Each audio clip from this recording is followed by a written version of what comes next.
very early, but we could start if I have your permission. Yeah, you good? Yeah. Good? All right. All right, first let me introduce myself to you. A lot of gorgeously dressed ladies and underdressed men for this occasion. A lot of gorgeously dressed ladies, all right. So, ladies and gentlemen, my name is Dr. Raju Bhatia. If you Google me as Dr. R.L. Bhatia, you will have a little over 435,000 pages showing you what I do. Literally, I don't like social media, but I'm forced to be on social media. My social media is managed by a young man in the office back in Mumbai. You know, I don't know, it's prudence. I've had great affinity with South Africa because I love Joburg, and I try to come every year till such time that the very, very cruel and a devilish COVID took place. I'm a COVID survivor. I took the shot in India on my arm and I got a heart attack the next day. And the doctor said he's not going to live because he's got COVID and the heart attack. But inside me, I told the doctor, pardon my word, a capital F-U. I told the doctor, a capital F-U. I unplugged everything that they had medically infused into me. And they called the cops. I told the cops, I have the right to live. And I cannot survive if I live in this hospital. And you cannot stop me from surviving because I'm a human being. And I would go straight home. I went straight home in spite of, you know, all advice against medical conditions. I went home and I realized that I'm so happy at home. It was 5th of April when I suffered a heart attack and discovered that I had a COVID. You know, they said it's dangerous COVID for you. And those days, whatever the doctors told you, started believing it because you realize that they are cruel people who just want to extract as much money as they could in the name of COVID. But COVID was nothing but a simple formula. You could cure it yourself with grandmother's recipes if you decided to. Now, ladies and gentlemen, this is exactly what happened. And I must tell you the latter part of the story. I'm a dog lover and have lots and lots of dogs. For those of you who are dog lovers, I'm very proud to say I'm a farmer in my signature and in my card, and I'm very proud to say a dog parent. Now, I had a dog called Buddy. 11th April, I had an uneasy feeling once again in my heart. And Buddy stopped eating at 5 p.m. when I had an uneasy feeling. And 12th April happened to be my birthday. Last week was my birthday, 12th of April. Now, please allow me to tell you that 11th night, at midnight, I got a call, said, come, Buddy's not moving. I said he was hale and hearty. I saw him, I've given him a hug before I left the office. He was staying in the office that night with his caretaker, and Buddy passed away. He gave me life. So my life belongs to the gift that Buddy has given me. I'm a big spiritual believer that dogs love their masters so much that they can do anything for their masters. It's the only unconditional love that I've ever received in my life. So my life completely came to a halt. In the last 3 years, I lost more than $1 million in business. My business suffered a loss. Nothing was moving right. But there's something called courage. C-O-U-R-A-G-E. I kept courage, I kept myself moving, and I've restarted life at 63. And I can tell you, restarting life at 63 is not a great thing to happen, but it had to happen because there was no choice. Life does not give you a choice at times. And there's a very, very nice quote that comes to my mind, which I must share with you. It says, there's so much good in the worst of us. There's so much good in the worst of us. There's so much worst in the best of us that it does not do good to any of us to sit and pass judgments on the rest of us. Wow. And we do that all the time. All the time. Yeah, so I can tell you, so I write books, I've written a lot of books. Unfortunately for me, I came by Kenya Airways, and they lost all our luggage related to the conference. Everything related to the conference they lost. And they were not apologetic. They were not sorry that they lost our luggage. All that they told me was, if you find it, we'll give it to you. You know? And I couldn't cry, I couldn't laugh. I was helpless. So I do this breathing exercises. I'm a very spiritual person by my orientation. I remembered Buddy and I told Buddy, what should I do? Please tell me. I love you so much, please guide me. I looked up into the skies where my parents are and I asked them, what should I do? Sorry, it just had to come up. Sorry. So, in 10 minutes, after they made me wait for an hour, I said to myself, I'm not going to get the luggage, I know. I called up the entire team and I told them, please restart everything. So, that is Asif, Alok and other colleagues were sitting outside. They said, what do you mean by restart? I said, by restart it means that please, please get the certificates printed. Please go out and buy the awards. Please do everything that is needed to. So we came here and we spent a bomb. So the first thing I multiplied is the currency rate. Yours is more stronger than. I said, it's okay. It happens at times. God has very mysterious ways of teaching us lessons. For those of you who keep reading a lot, and this is this great book called Conversations with God. Conversations with God is all about what God wants to tell us and how does He want to tell us. He has very mysterious ways, and I believed in the mysterious ways of the Almighty. And in these mysterious ways, what actually comes out is there's a lesson to learn. And the lesson to learn is keep working so hard, because your life is only meant to work hard and not to sit back and enjoy. That's the message I picked up, yesterday. Because God wants me to struggle. It's a life of karma. I don't know how many of you believe in karma. Yeah, you do? Yeah. It's a life full of karma. Your previous karmas, your... Wow. I got started. Yeah, you better put mine on mute mode. Though some VIPs are coming, and they're going to be here. I hope they come on time. So, ladies and gentlemen, that's a snapshot of what exactly it is. To tell you, to reconnect from where I left in 2019, is that right, Asif? 2019, because of COVID, we could not come here. And of course, we didn't have the money to come here. Now, when we picked up courage to come, we lost our bags and we lost a lot of things associated with our destiny at that point in time, and we had to rewrite it. So to pick up threads from here, the purpose of doing my programs are present in 23 countries. 23 countries and 22 states of India. These 23 countries and 22 states of India is where I take my work and create an impact for and about my work. The work that I do is largely in the area of human resources and sustainability. And as I said, if you Google my name, put in initials on Dr. Google or Google, you will realize what it throws up is a lot of work in the areas that should interest every human, because the next generation is going to find it difficult to survive if we don't change today. Global warming, poor cultivation of farms, lack of nutrition, hunger, poverty, and more deeper is inability to create an impact. That which we need to do is all going to kill us if we don't change ourselves. I have grandchildren today. I teach them how to use water.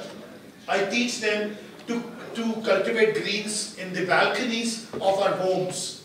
I teach them that they need to do smaller things that could benefit them because they're going to live longer than me. So that's where we are. The message is very clear. If you don't do it today, we will just not survive. The choice is whether we want to do it or we do not wish to do it. So I have some ground rules. I like people who smile. So I had hired moving cameras, but because I lost my luggage, I don't have those cameras. So I like people who smile. And I've trained cameras to pick up only smiling faces. Unless you suffer from very severe constipation, do not smile. So keep smiling, it's very important. More important is, God has given you two lovely hands for prayers, for folding, for raising up to the sky and telling your Almighty, please grant me the peace of mind that I deserve, and also to applaud. So if you think I'm doing a good job, or we are doing a good job, give us a little applause, we'll encourage us. There's a lot of stories which are on the screen. I could actually spend 2 days telling stories to you, because I love telling stories. And once you watch them, see them, if they put energy into your soul, please do acknowledge it. If you think they're not good, do not throw the bottles at me. Throw anything that is very soft, because I'll understand the message. Right? So I'm expecting a lot of energy from this group, a lot of smiles from the group. If you give me energy back, I promise you, I will give it to you in manifold proportions. Manifold proportions, right? I'm waiting for your smile. So my first video, ladies and gentlemen, which I'm sure you all know, you all feel. When I talk to a lot of people, I got a very nice hug today. I'm looking for that. Yeah, there you are. Please stand up. Thank you very much. You know, hug means a lot. No, I'm talking about you. Please stand up. What a lovely hug you gave me. First, let me bow down to you and applaud for you. You know, a hug means a lot, ladies and gentlemen. Have you ever understood the power? I have statues of the Almighty at my farm, where 24 differently abled animals are staying. Dogs and cows and buffaloes. They have no hands and legs, and I look after them as my children, and I give them human names. Indian human names I give them. So when I call my favorite pet, her name is Mohabbat. Mohabbat, please come to. Mohabbat means love. You know, it's an Urdu word. It means love. Then I've got another pet, his name is Ish. Ish means passion. You know? So I have Ish coming in, giving me a big hug. I have Mohabbat coming in. And fortunately for me, both of them share their birthdays with my birthday, 12th of April.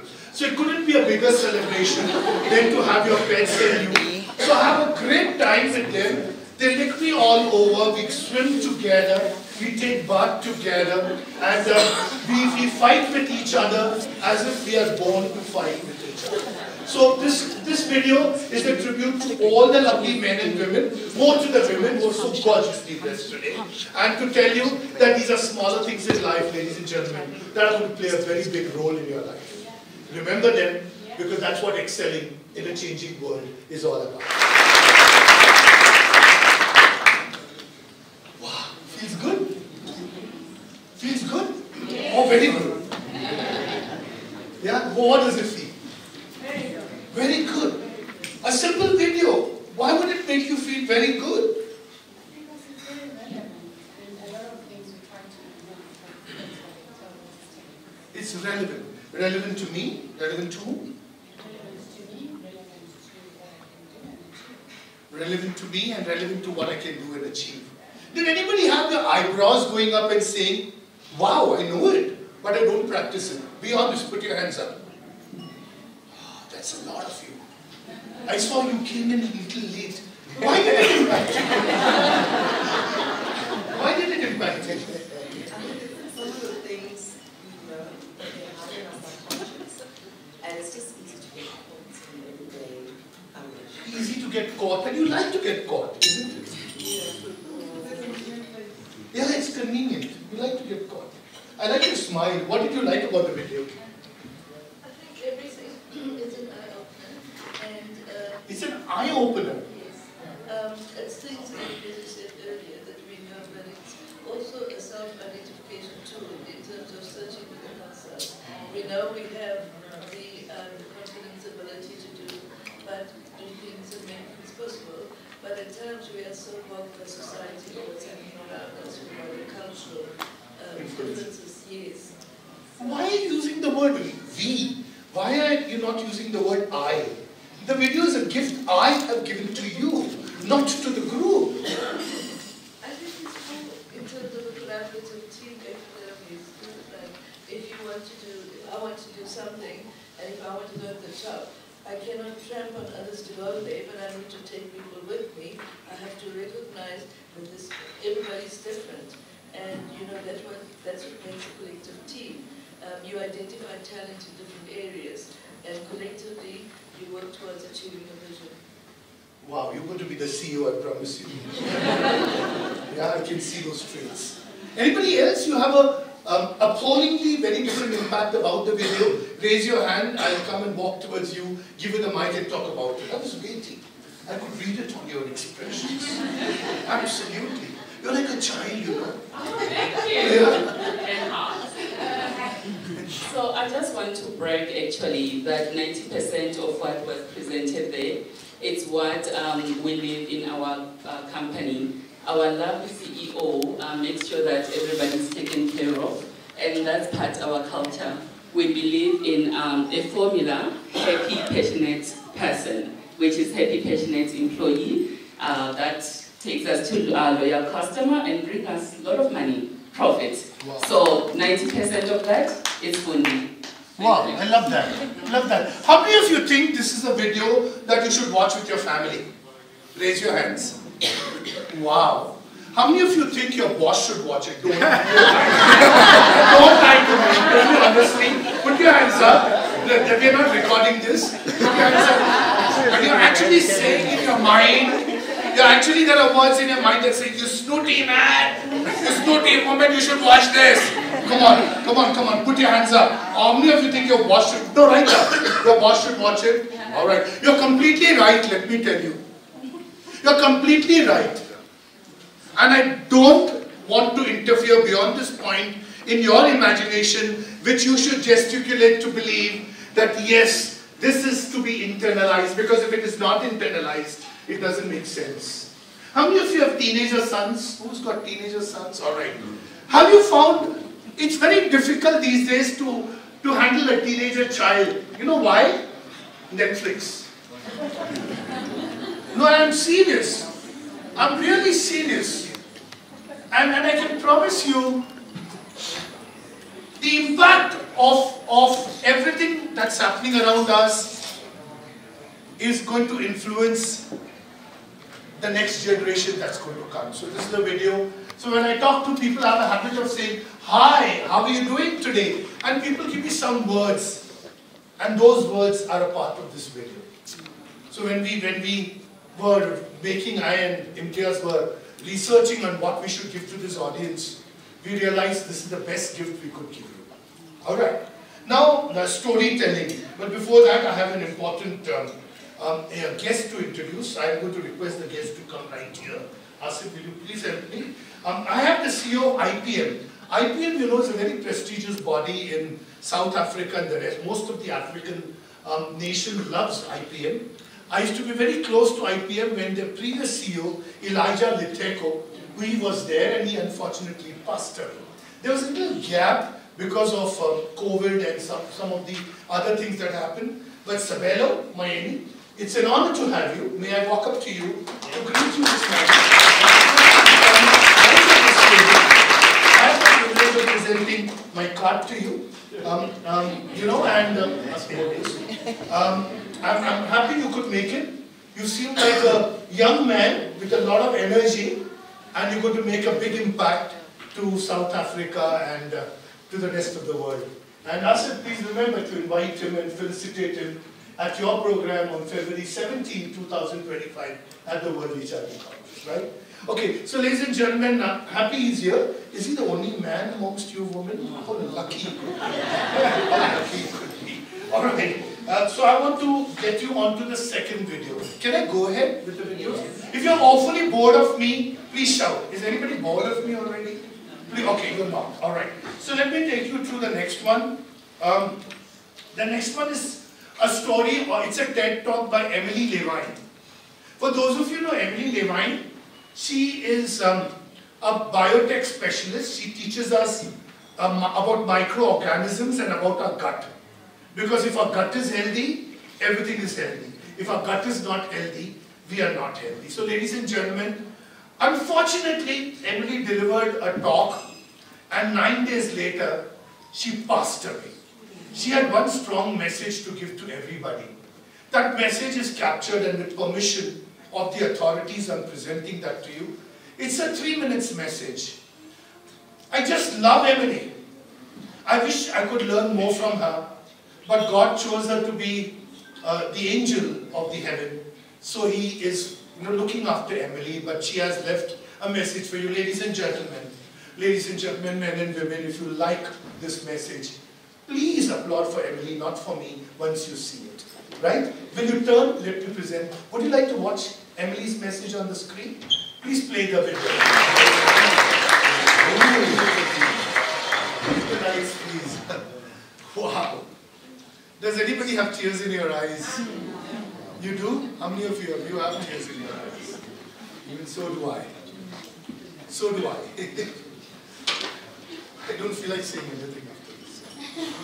Powerful video, no? Yeah? Yeah. Everything goes back to where it has come. It's a cycle of life. It's a circle of life. A circle of excellence. Circle of life. There you go. I love you both. You touched my heart with this name. Cycle of life, circle of life, circle of excellence. I've been working so hard to understand excellence. And I realize there's a very nice book that comes to my mind. Richard Bach. He has written a book on illusions. I don't know if you've read that book, but it's a beautiful book. Jonathan Livingston Seagull was his first book. The second book is called Illusions, where he writes, is there anything like excellence? Because excellence is flying high. The higher you fly, the better you see. The more that you expand your wings, with that width of expansion, you will fly so high that no one in the world realizes how high you can fly. And when you fly high, the world becomes anew. And that is the new world you are waiting to discover. You're waiting to discover. Richard Bach, ladies and gentlemen. What an amazing personality he is. He's a pilot who turned into a spiritual leader, and he realized that the stories is what transform everything in our lives. Do read his books. They're great books. Okay, I have to now show you one video, which will be the last video. Then we have a few keynotes. Asif is already snarling at me and saying, start the keynote. I told him, stay put. I love my audience. I have more to give them. Lovely, you're wearing a lovely suit and you look nice. So this one is called The Last Pair, P-A-I-R. Is that right, Imtiaz? Yes. That's the one. Ladies and gentlemen, you know where I shot this video? Some part of it is shot in Morocco, and some part of it is shot, okay, I won't say it, just watch it. Something is happening to me, because I know I'm too attached to it, I'm too attached to this story. And stories are a reality of our lives. You believe that? Stories are a reality of our lives. Give me that smile, you're not going to get the video. The video, please. I can see some smiles in darkness. Yeah, it's always a light of hope that makes us smile. So good. You enjoyed it? Yes. Absolutely. Okay, you all have to climb in from this side, unfortunately, to receive your honors. So first is, can I invite you to come up on stage and greet you with a little thank you gift, which I got locally here. Unfortunately, what I got from India, the airline lost it, so thank you so very much. It's an honor to have you with us. And will somebody take a nice picture of this using the camera?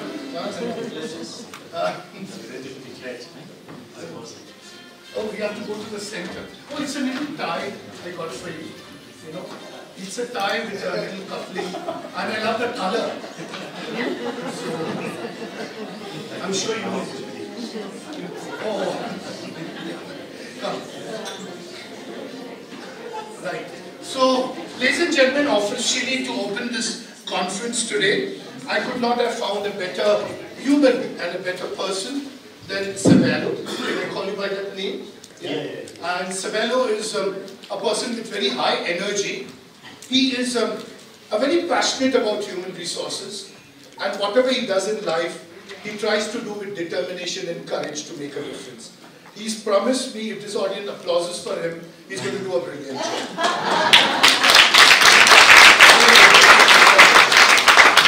Good morning. Good morning. Dr. Bashir, I just want to say thank you so much for the inspiration this morning, the videos.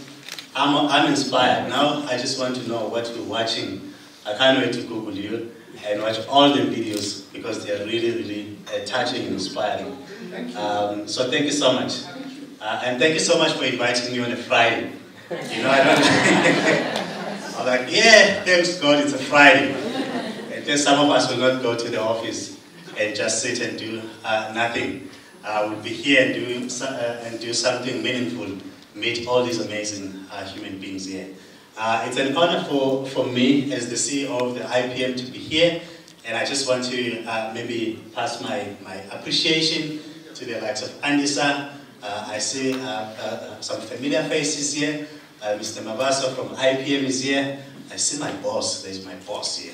So I better behave. Mr. Leono, he knows he's my boss. So thank you so much for inviting us. I think you said you've been here before.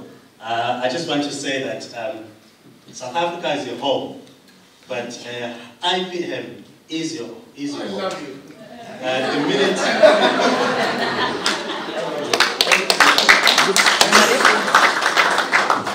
I stayed by the OR Tambo Airport.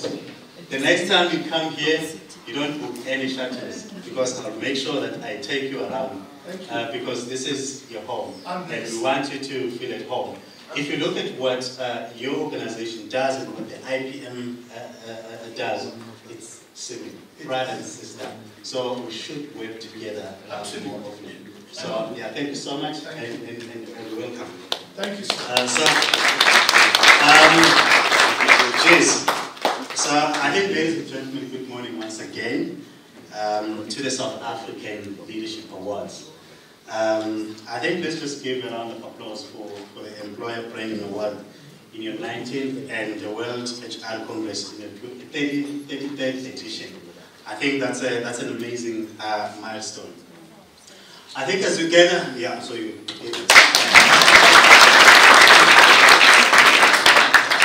I think today it's really about acknowledging achievements, but also to celebrate the essence of people. I think when I was watching the videos here, I was really, really touched. But also I think the people who will be receiving the awards, it is because you've given your passions, you've given your time, your dedication, your commitment to humanity, to human beings, to empowering the future of humanity through your work. And I think don't take that for granted. I always say winning an award or receiving an award, when it's bestowed to you, just know that you have played a bigger part in terms of advancing humanity, in terms of advancing leadership. In a world that is full of challenges, in a world that is full of taking, but you are able to give, you are able to still contribute meaningfully to the world. I just want to say thank you for that. I think the organizers, well done in putting together this event. I know that putting such event can take a lot of time and effort and energy, as the IPM will also put such events. So I know that and well done, especially putting it on a Friday in South Africa, coming from India. So that's really, really great. And congratulations to those who will be receiving their awards today. Your commitment to excellence, I think, serves as an inspiration to us. You are not only representing yourselves, but you are representing organizations. You are representing South Africa as a whole. I think in terms of the format, there will be roundtable discussions. I think I look forward to those. But just by judging by the people who are here, I think it's going to be exciting. It's going to be a day filled with knowledge, insight, connection, and I think all the best. And I think let's just engage on that. I just want to say, and again, in everything that we do, let's just not forget the essence of our existence, which is people. I always say everything that we do must be about the people. And I think when we're here, we are not only representing ourselves, we are representing organizations, we are representing people, we are representing the future of South Africa. I think in a world also just where technology revolves rapidly and workforce undergoes constant transformation, it is the people who remain our greatest asset. I always find that some people will say, technology will come and replace people. And I always say, if that technology does not advance humanity, then that is not good technology. Technology should advance humanity, should advance people, should advance organizations. And I think we just need to be cognizant of that.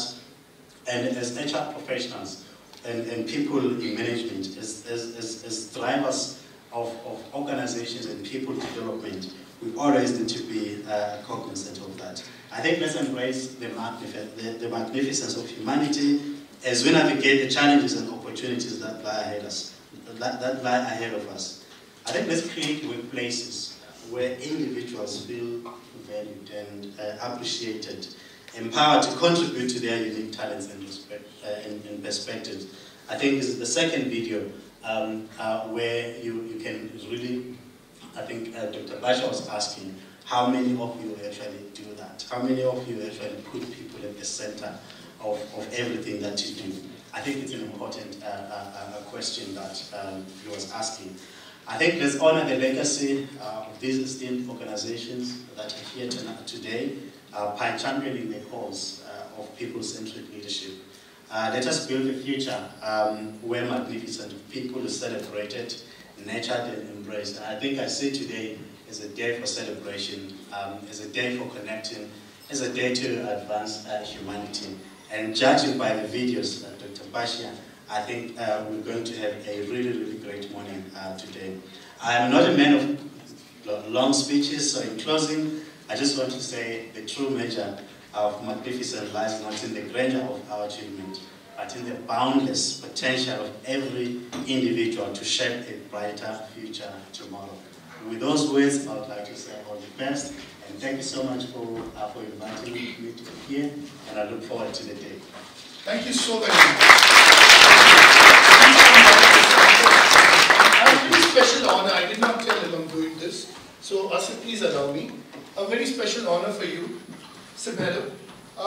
You know, when I talk to people, which is my job, because I write many books, of the 85 books I've written, 84 books are about people and what they think, how they think, their processes, and what impacts sustainability.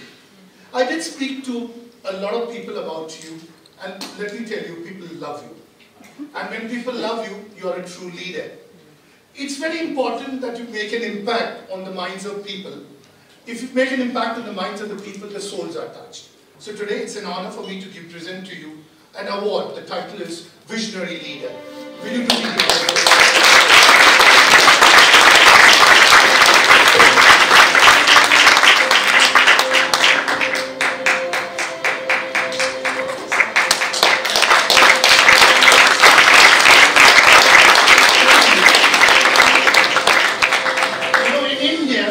Many parts of Asia where I work, it is customary that every award winner gives a 1-hour speech. But I make an exception in your case, and I tell you to give a 30-second on what you feel about the award. I give you a heart attack. Give me a high five. Give me a high five. Come on.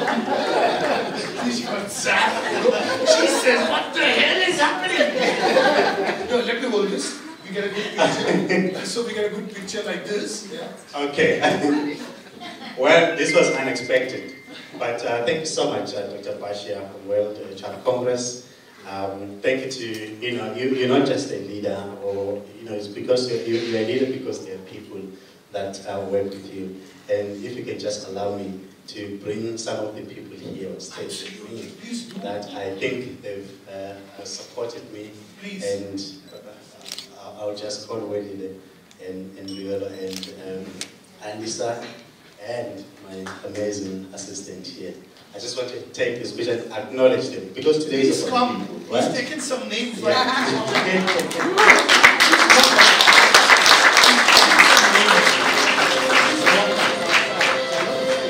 So these are people that I work with, Absolutely. the organizations that I work for. And I think this award goes to I am them going to as be well. so happy to shaking hands with you and tell you it's an honor to have you with us.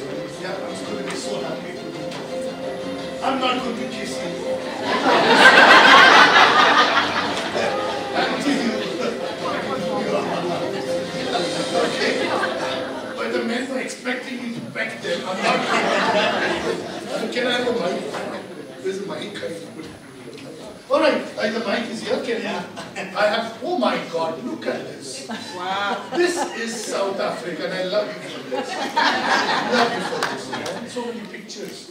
Okay, so somewhere they've given you my Twitter handle and all that, and World HRD Congress handle.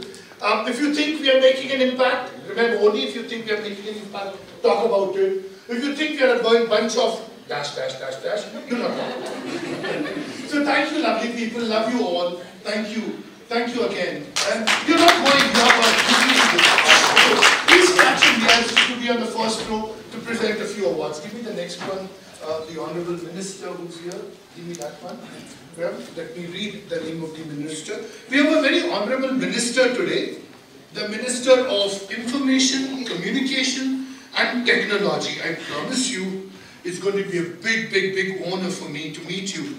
Minister Savanaya Maziha, may I request you to step up, as I also say you are the Executive Chairperson of the Bunengi Investment Group. Minister.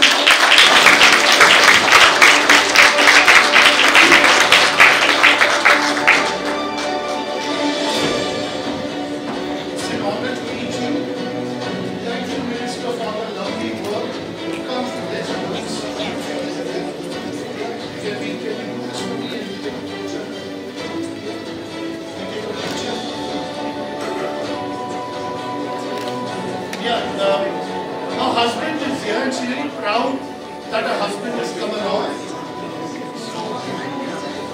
Can I hold the phone? Can I keep your phone? Yes. As your process. This is going to be a good picture.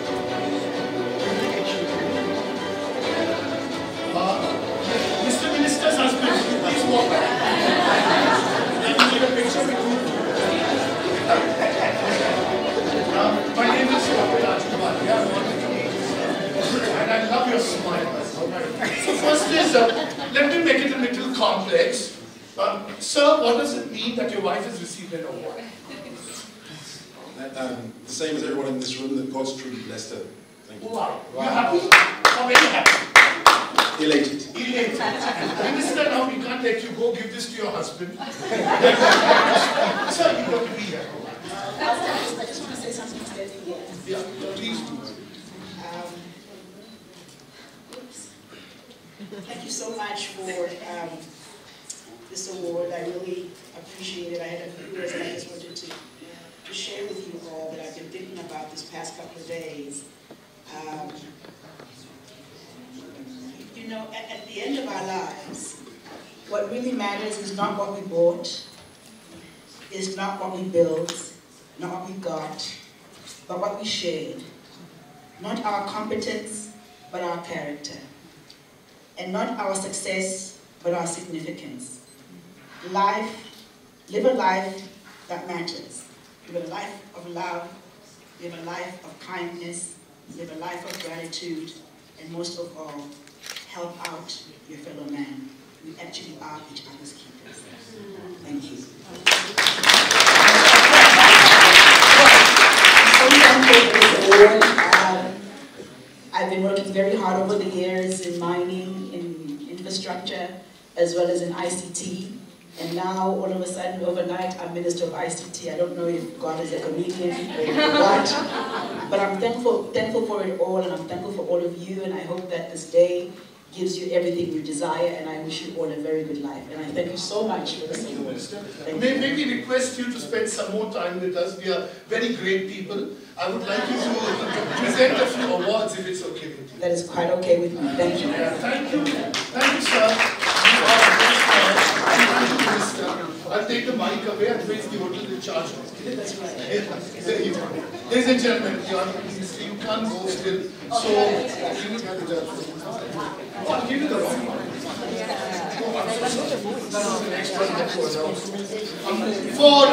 I have a very enigmatic person, Arvind Sas.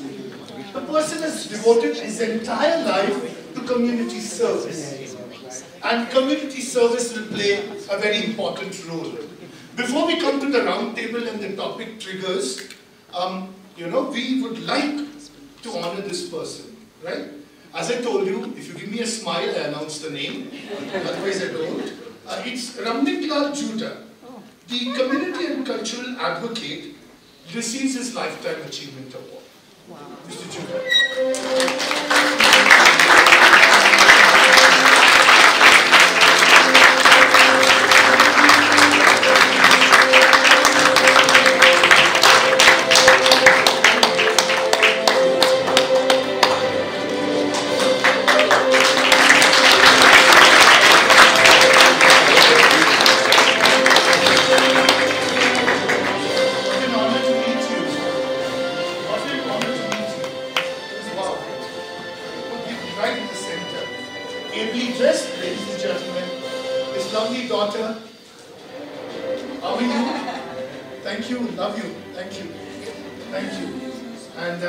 Request you to say a few words, please. If you hold it in the hand, the picture will be better.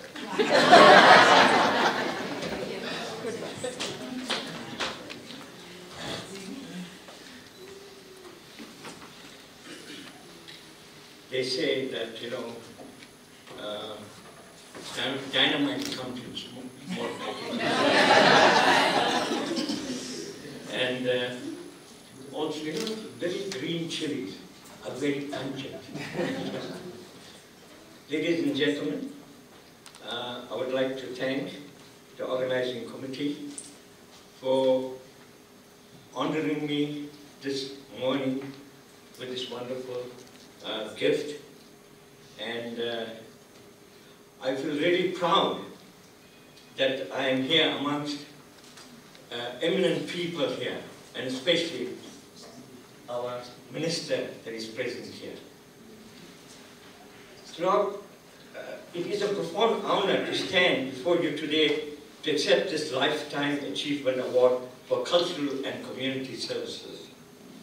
As I near my retirement this coming October at the age of 81,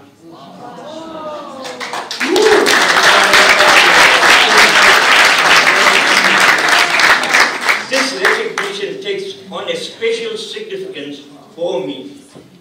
Throughout my career, my commitment has been to not only enrich our community through cultural activities, but also to address its more pressing needs.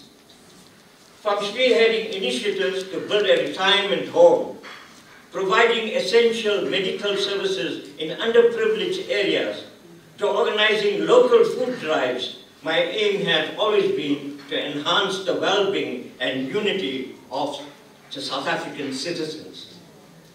This award today symbolizes not just a personal milestone, but a celebration of the values we hold dear as a society.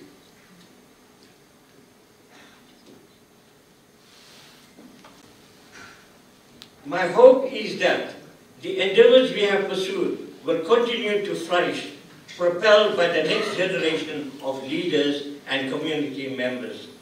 This recognition reaffirms the importance of our shared commitment to service, demonstrating that our dedication to community welfare and culture can profoundly shape our societies. Thank you for this incredible honor. May we continue to support each other and work together, ensuring a bright and supportive future for all. Thank you.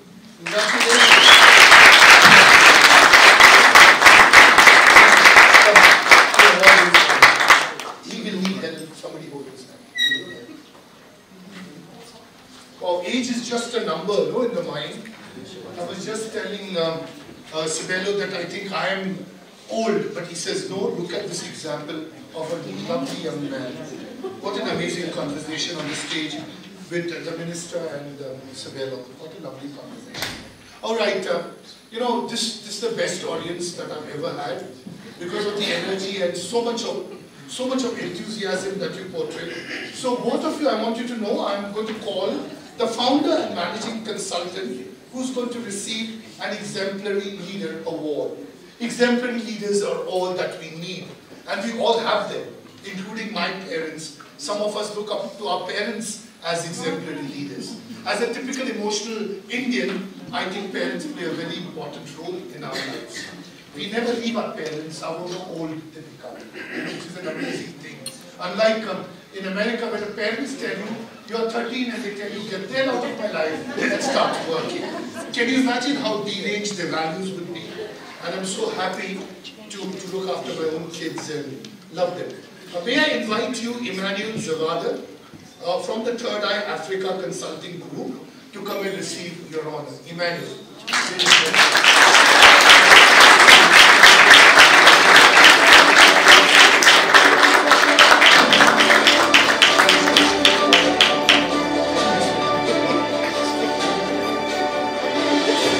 Emmanuel looks to me like a naughty man. Let me shake hands with you. Thank you. It's an honor to have you and receive your award. And come right in the center, there is a picture.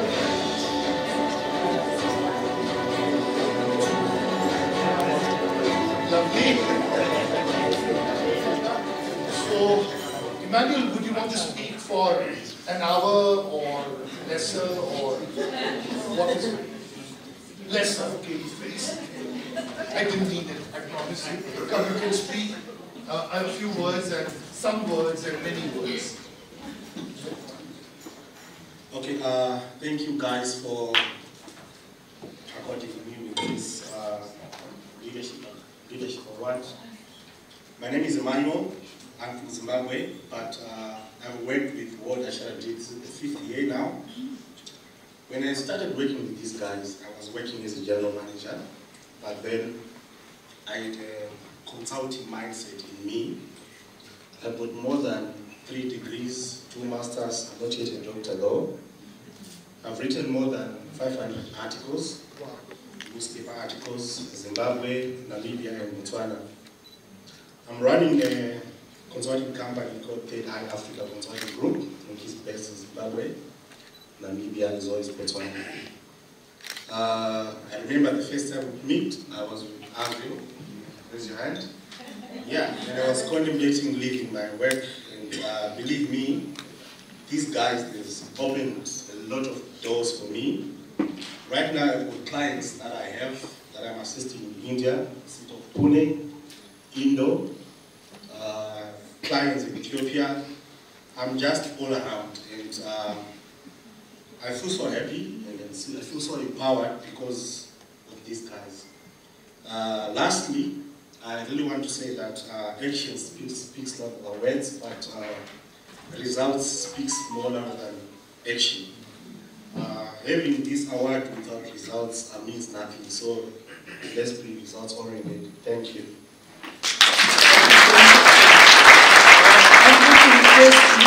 I want to take your seats because we have some content building to do. Emmanuel, I want you to say hi to these couples, this lovely couple. He's wearing such brilliant shoes. I'm a big lover of great shoes, you know. And I want you to go and shake hands with them. They have a partner in India, and they do a lot of work in India, and both are brilliant in what they are doing in education. I would like you to applaud for this lovely couple. So you must meet them, Mr. Bello, because they will be very, very, you know, since they are in education and you like education, you could actually synergize a lot, all right? So here we go, all right? Remember now we have given us triggers. To every table, whatever triggers, 2 copies, no, in every table now. Give 2 copies to every table, they need to share, because they all believe in sharing. All right, so we're giving you some triggers, all right? We're going to spend 15-20 minutes, and there'll be certain rules which we will guard you with. and we'll strictly follow those rules. I promise you it's going to be a great fun. You know, you're going to enjoy it. As I told you, if you believe in life, you'll enjoy what we are doing. If you do not believe in life and you hate your boss, you won't enjoy what we are doing. You know, I assure you. So put your energy into these triggers, talk to each other, get each other's names first, and once you get those names, ladies and gentlemen, and as you talk to each other, you have a little notebook and a pen, alright? There's a little notebook on your table and a pen. Please write down whatever thoughts come to you, and as you discuss them, and once you write down whatever thoughts come to you and you discuss, you will get an idea about what to talk and how much energy to put in. Sounds good? Are the ground rules clear? Alright? Try not to leave the room unless it is very important. And try and get, if you get the meat out of the whole discussion. Come on, start your introductions. All of you should know each other. Okay? What do you think about the triggers? What did you think about the triggers? What came to your mind? Were the triggers natural triggers that happens in an organization, or they were not so? What was it? Come on, some feedback. It's an everyday thing. It is a? Everyday. Personal experience. It's personal experiences, correct. Now, let me take a cue from you. Listen to this trigger which I'm making, and I'm doing a lot of research on this trigger. Because this is a universal phenomenon worldwide in several countries. And here it goes. Look at me, I'm making a point to you. Does love at work work? Does love at work work? Yes. Harvard is doing a whole research on CEOs who are using this 4-letter word called love in their organization and transforming their companies. The trouble is, love is an emotion. But when that emotion gets converted into an attraction, that's when the trouble arises. And in several cases, the emotion is getting converted into an attraction. And from every attraction is coming distraction. From every distraction is coming destruction.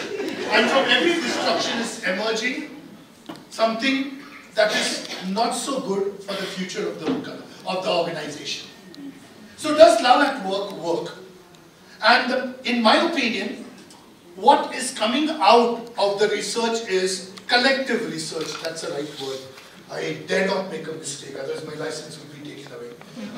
What is coming out of that collective research is that love is an extremely important emotion to be present in an organization within the limits and the realms of human behavior. But when it is converted into anything that is other than the realms of human behavior, love at work does not work. So all the triggers that we've given you, a world-class organization is not built at a plateau. It is built at several platforms that organization creates as employee engagement experiences. Talent management and leadership takes away a lot of energy. Those who are believers in talent management and in cultivating succession leaders.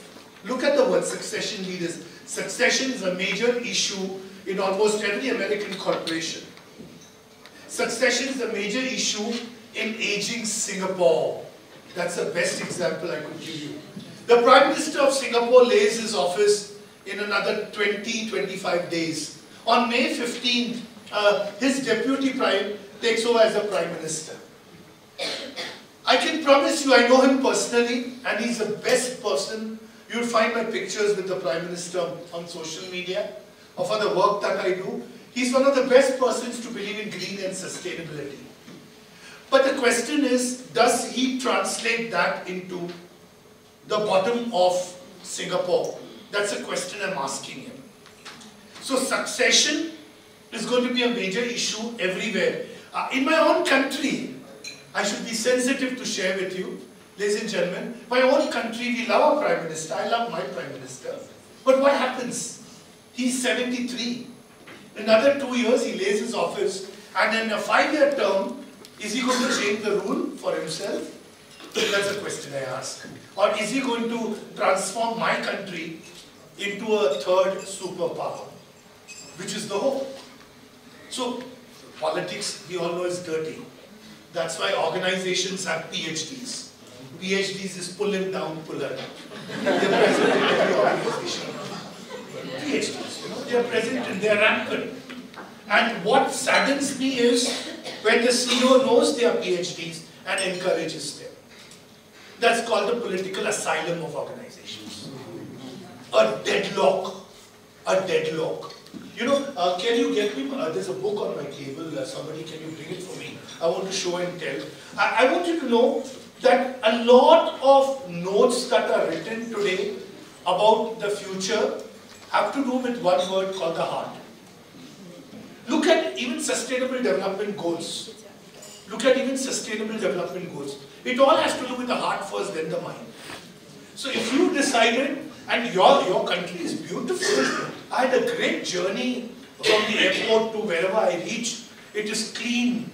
It is spick and span. But the question is the political system so? I know the answer, but I did not want to agree with it. And perhaps that's the case with, you know, when I go to Philippines, it amazes me the kind of love I get.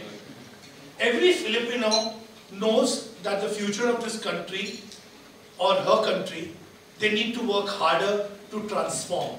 And yet, they are part of a system which they cannot defeat.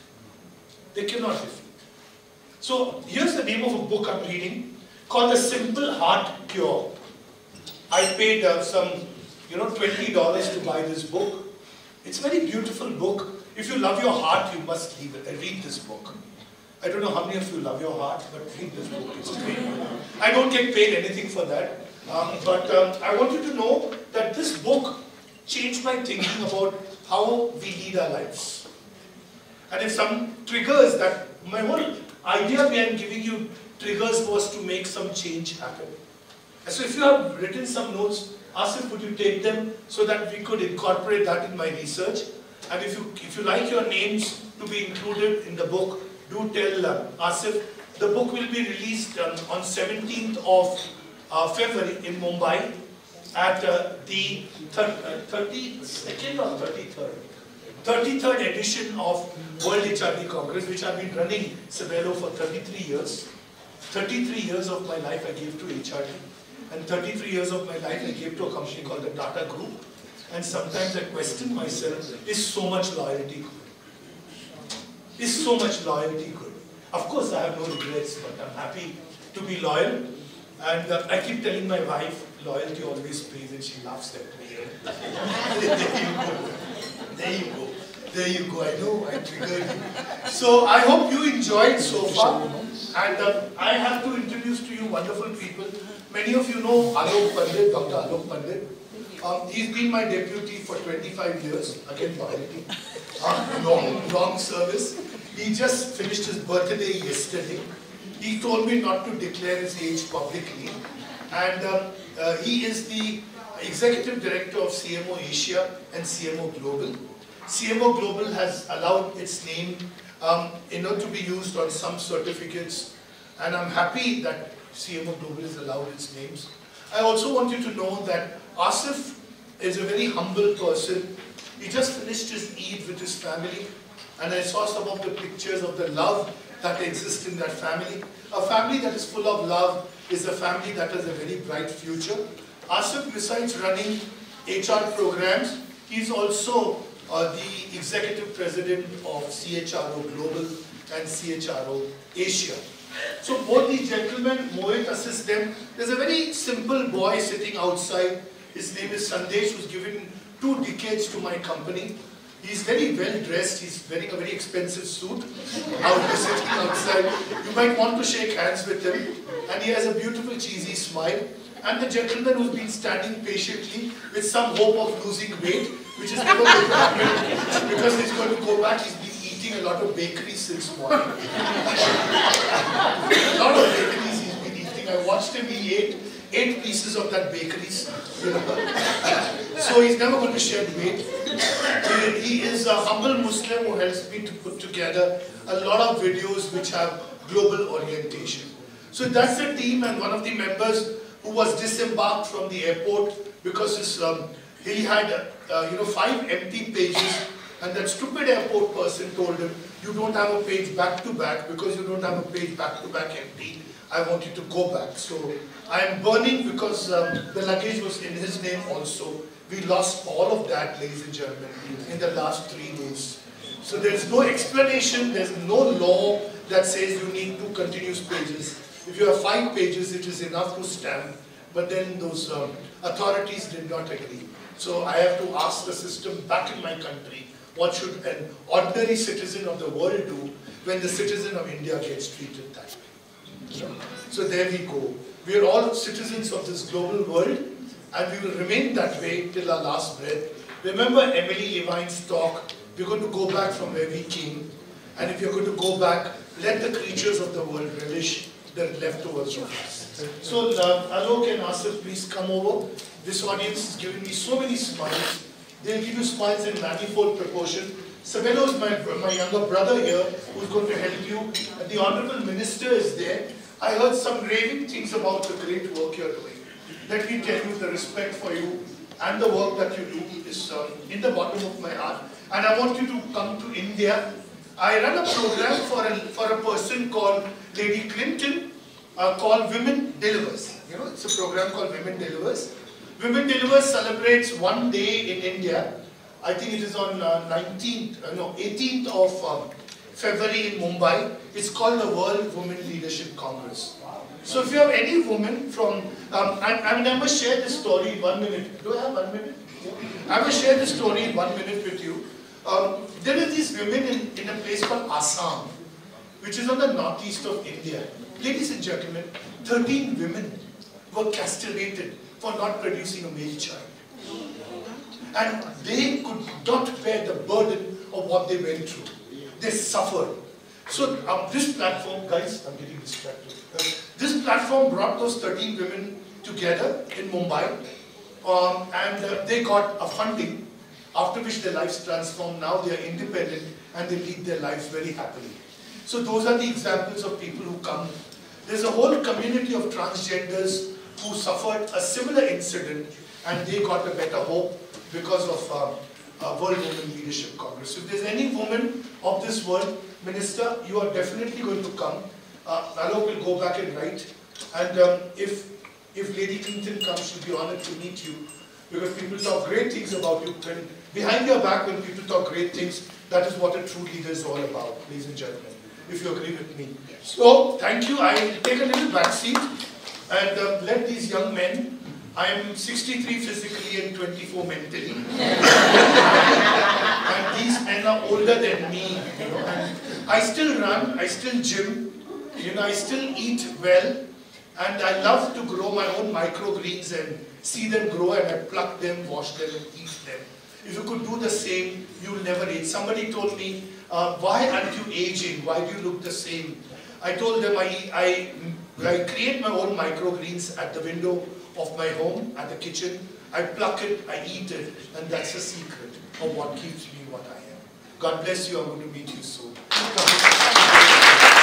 All right, good morning. Good morning. Dr. Patrick Smith, the Executive Chairman of Emergence Human Capital, receives his Lifetime Achievement Award.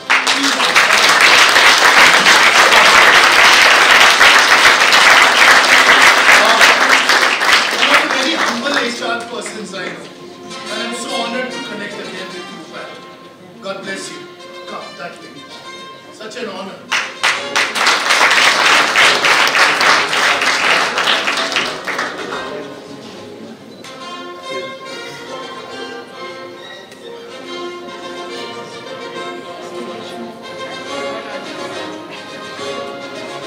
To make things nice very quickly. Dr. Bhatia spoke about being very spiritual and his animals and everything like that. it's a pity I didn't bring the bag that I carry around with me. My spirit guide is a little Dachshund that died a number of years ago. His name was Darius, and he accompanies me wherever I go. So if you see a little Dachshund run past here, you'll know that's Reese, and he's with me all the time. I carry his collar with me wherever I go in the world, and I travel around the world actually helping HR departments to grow and to fix organizations' HR departments. So for the first 30 years, I got 8 qualifications in HR, and the next 20 years of my life, I've actually got 15. So it's a bit like the eagle, and I think Dr. Batia is a bit like an eagle as well, is that when an eagle gets old and its beak starts falling off, it goes up into its nest and it breaks its beak against the cliff. Beak comes off completely and the new beak grows back, and it does the same. It pulls the claws out of its feet and the claws grow back as well. And I think Dr. Batia and myself are a bit like eagles, is that we've now pulled our claws out, we've cut our beaks off, and those are all growing again, and the passion to actually build HR is being restored. The whole renewal process that people go through. When the weather is great, people tend to fly around and everything is really cool.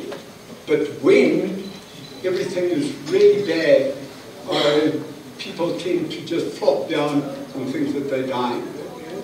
What the eagle does is it flies above the weather and it thinks about how it can get down to do better things. And that's what it's all about in HR, is that you're going to go through, and in leadership as well, you're going to go through, excuse the expression, really tough times. But you're also going to go through really good times in HR. And it's during the bad times that we learn how to make the good times even better. That's all. I don't want to carry on too far, but to Dr. Batia and his team, thanks so much for the award. And it inspires me to even do more and to actually grow the HR profession across the continent even further. Thank you.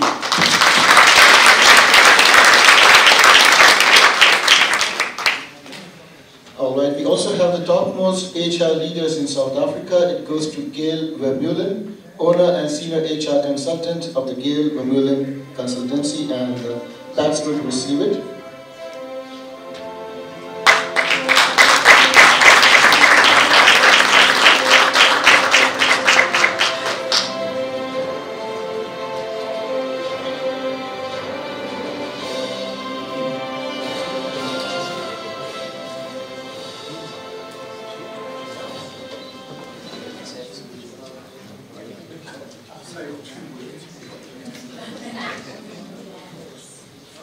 Yeah, I've known Gail for about 20, 25 years, and she's one of the more deserving people.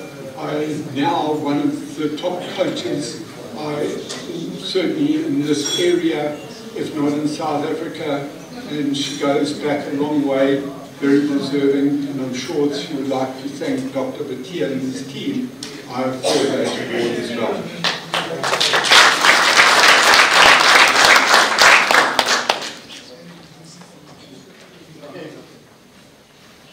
All right, moving on to the next category. The transformation leader in supply chain and procurement goes to Prajay Juta, Global Procurement Director of Tiger Brands.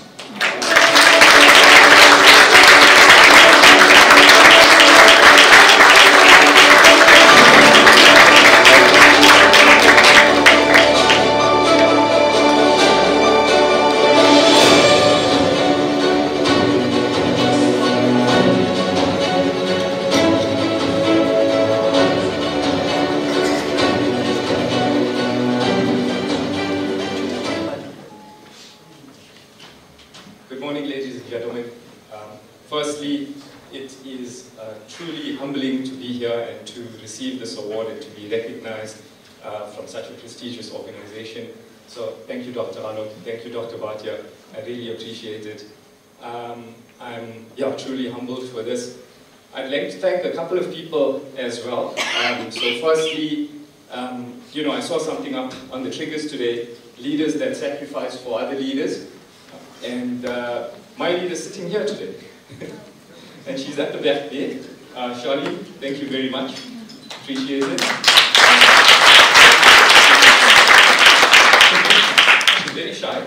But thank you for giving me the space and dealing with me as well. I really appreciate that. It's really a privilege to be here. I'd also like to thank my wife for dealing with me as well, through going through all of my nonsense and delivering on some of these transformational projects that we managed to deliver. It is also, I guess, very special for me in a sense that, I'm receiving this award from my ancestral country, in my birth country, for making a difference in my birth country. So that's great. But what's truly special about today is also sharing this platform with my father, who received the Lifetime Achievement Award for his dedication and service in the community. So that's what makes this day special for me today as well, is being able to share this special moment with him too. So thank you very much for giving me this platform.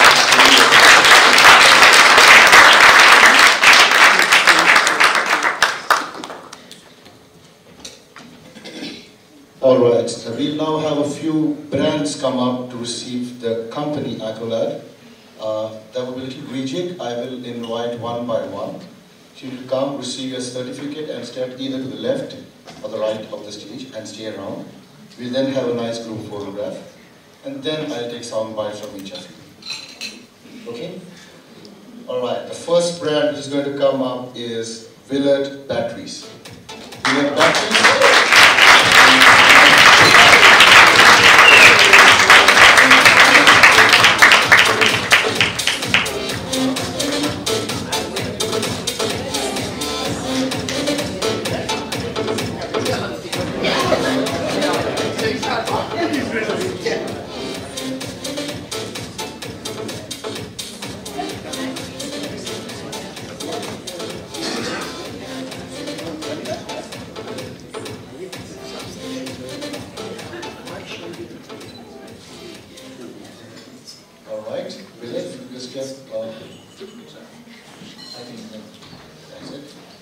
Our next honoree is Zimbali Estate. Zimbali Estate.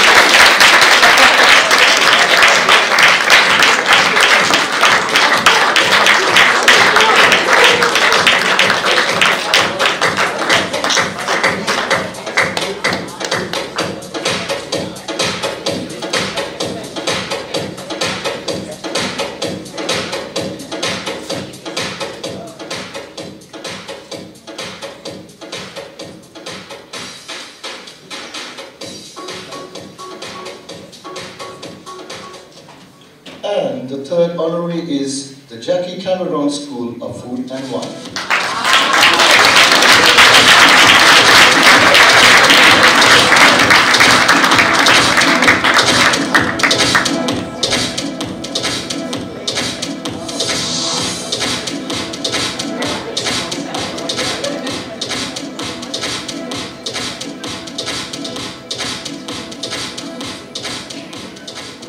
Alright, let's align for a group photograph, please. Please present your certificates.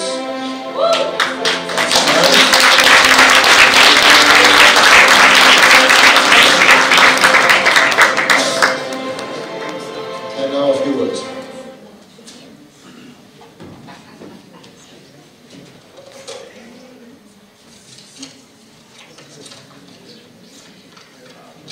Thank you. I'm truly honoured to accept this award on behalf of Zimbali Estate. For those who don't know it, we're a beautiful estate from KwaZulu-Natal who have sustainability at the forefront of everything we do. But this award is testament to the dedication and hard work of my team, who strive every day to communicate our brand's value and vision with authenticity and with passion. So as we continue on this journey of brand leadership, we will continue to hopefully be brand leaders and play a pivotal example to the rest of our industry in creating sustainable environments.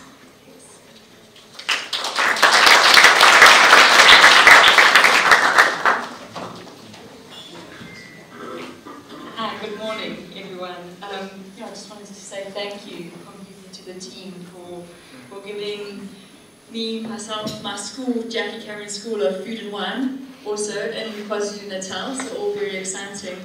And I think for me, why this means so much to me is that I had won, and I hate to say it, but I won every restaurant award that there was possibly to win.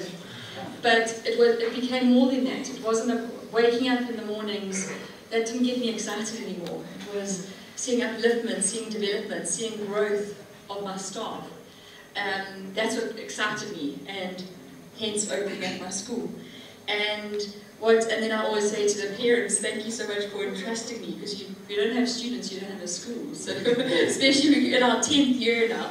So in my first year it was quite nerve-wracking, but I got students. And now to see them going out into the world, and for them to be, winning the awards, making a difference, not just in their lives, in their families' lives, growing, developing, and just changing lives is so, so important to me.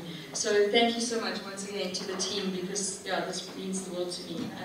To be able to take it back to my team and to my students that are all around the world, which is also, I can speak to you about this for a little while, which is very, very exciting. So thank you once again.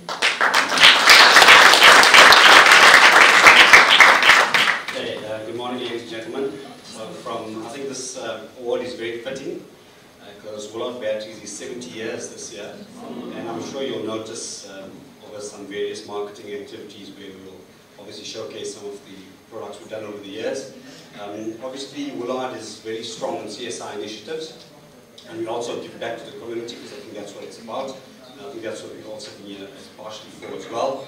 So we'd just like to thank the committees, the various committees, for arranging this award, and we sincerely appreciate it. Thank you very much. Leave me on stage for a few more moments. Awardees, you take the seats.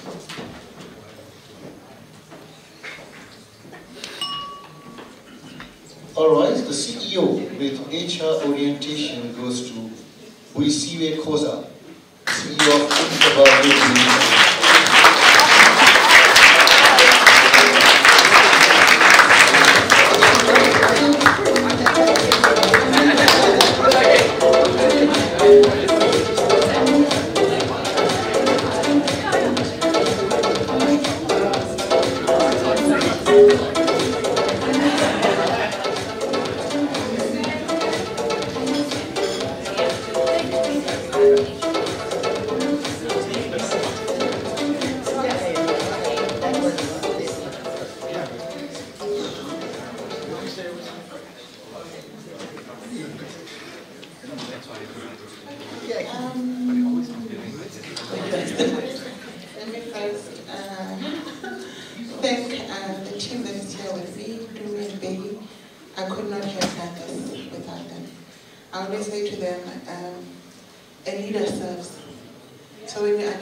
We must not lose heart because we're here to grow and make a difference. It's actually never about us, but helping people to be accountable and take charge of their own lives without expecting anything from anyone. So thank you so much for that.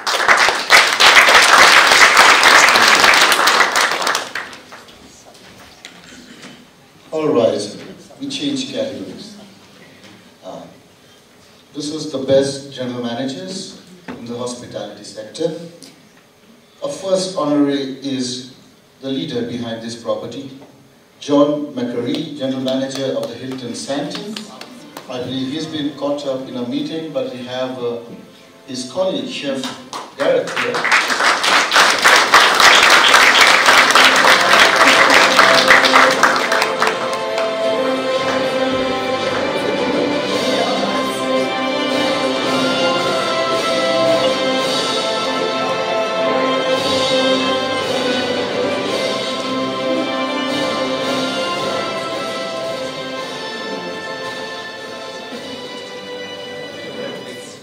Before you say a few words for John, I have another accolade. This is for the best chef, and it goes to Chef Gareth. So guys, you know what to do in the next couple of hours' time, so you know who to catch.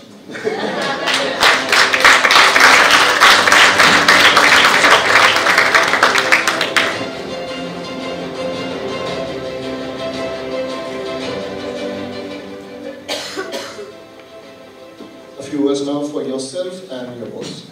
Thank you very much, thank you very much. I'll first touch on John, our General Manager of the property. Sorry, unfortunately he couldn't be here. He got called into the last of the serious meeting. The year I've worked with John has been inspiring. He started his journey with Hilton 40 years ago as a dishwasher in our hotel in Nigeria from England. He's been my leader for the last year and really inspirational. He's going into retirement this year and he really is honoured to receive the award. So thank you from his side. And then from my side, wow, I do feel like the elephants in the room with the white jackets. And not only am I receiving this award from a prestigious organisation, I'm also preparing food for you today.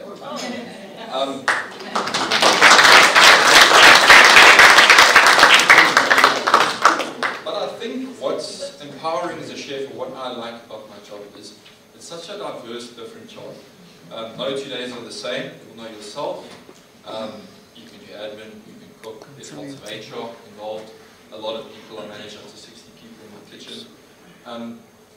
But times change, and being a chef and in the food and beverage industry, you've got to stay constant, you've got to stay relevant. And I used to be young in this industry, now I'm in my late 50s and I'm actually quite considered old, and I'm getting a lot of young generation in, and they're terms that they call the Generation Z, I think, and they're a total different bunch. And I think that's what's important in this world, is understanding that generation and looking what's highlighted on the board is sustainability, women inclusion in our business is very important, and for me, I do commit to drive that, and I think my 10-year plan is definitely focused on that going way forward. Thank you, everybody.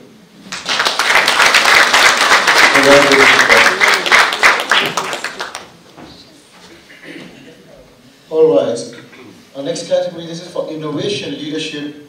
It goes to the LTM Energy Pty Limited. LTM Energy.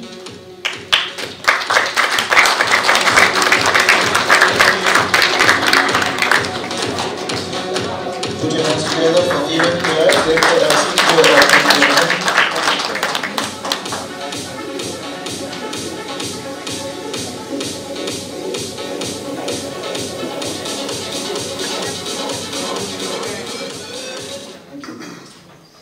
It is great to see my key customer coming here, my #1 customer, Coca-Cola. So please come through, the executive stakeholder management to come through. Thank you for the opportunity and thank you for the recognition to the organizers and to you warm people here. Who knows what's happening on Monday? Who knows what's happening on Monday? My goodness. What's the key event on Monday? You're going to work. Come on, go Google. It's Earth Day. About saving the planet and doing something positive. Isn't this what the theme is about, sustainability? Okay. I'd like to congratulate firstly Coca-Cola and the association. I'm going to say this, right? They're creating energy hubs, regional energy hubs, which is off-grid shipping containers and upcycled second-hand shipping containers instead of throwing them to landfill, using them off-grid like e-spaza shops, libraries, education awareness, regional hubs, off-grid energy, off-grid water, off-grid sanitation. Water from air solutions, using green hydrogen, whatever the alternative energy source is, provided it's green. So I'd like to just applaud, everybody knows Coca-Cola, our stakeholder manager from Coca-Cola to be present here, so I'd like to take the opportunity for doing something great. All right, well done.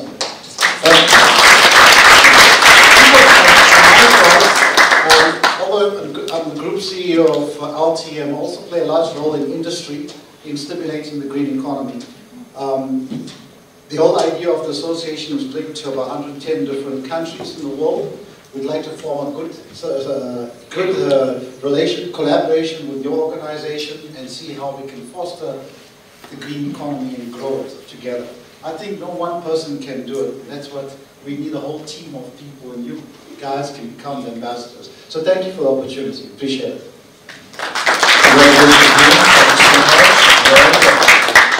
I believe we have Masibonga, I'm just reading the spelling, Mazakwai. I'm first time reading this. He has regulatory affairs for the Coca-Cola Beverages South Africa, and he received the Sustainability Leadership Award.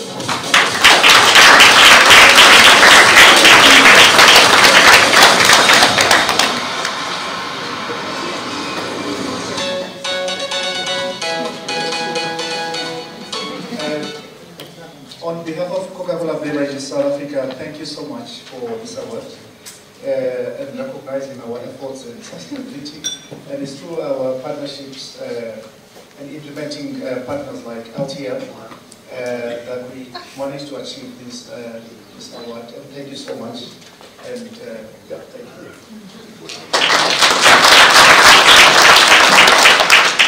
Congratulations.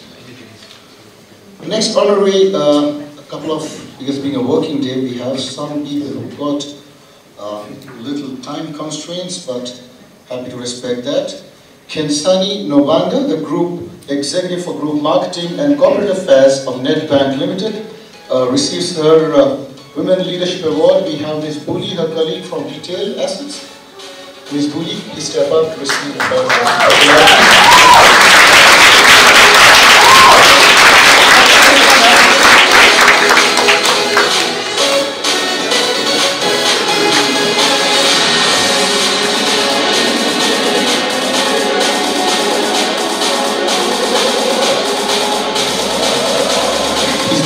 There's one more lady who's going to join you. Refilwe Maluleke, the MD of Yellowwood Future Architects and the Chief Strategy Officer of TBWA South Africa.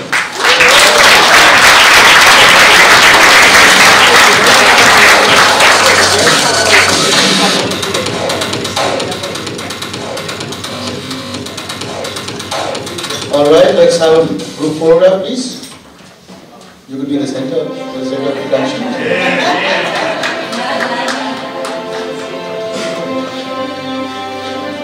And now a few words.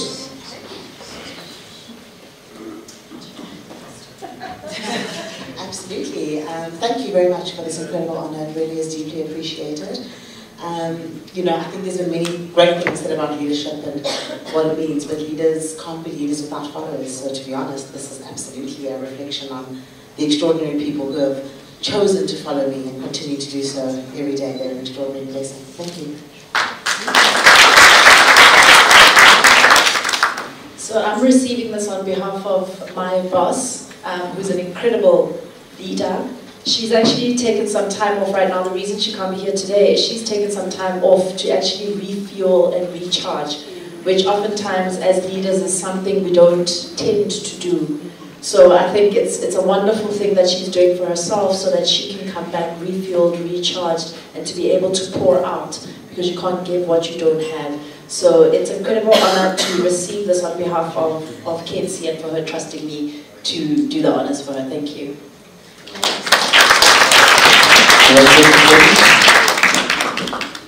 All right, our next honorary is, this is for the General Manager category, Mark Wernich, the Cluster GM for Taj Cape Town and Taj Pamodzi, the Indian Hotel Company Limited. Do we have someone from his office here? Okay. That was the first no ball of this match. A dead ball, as you say. But nonetheless, Mark has been a good friend and colleague. I'm sure he would have good reasons for not being able to make it The next honoree is definitely here. Met her early in the morning. One of the first few to arrive very, very early. Elmarie Fritz, the General Manager of the Radisson Blu Hotel, Port Elizabeth.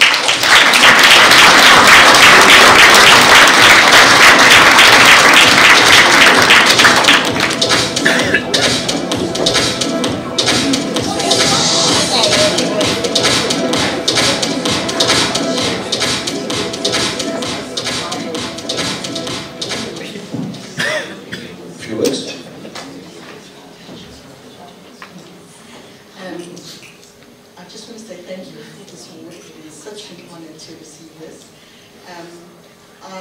I have to be honest, I doubted this till this morning that I arrived. Is it really going to happen? I think I keep on telling my team, work so hard that people doesn't have a choice but to see the results. And then I doubt myself. So this is my team that has allowed me to get this award, and I just want to say thank you.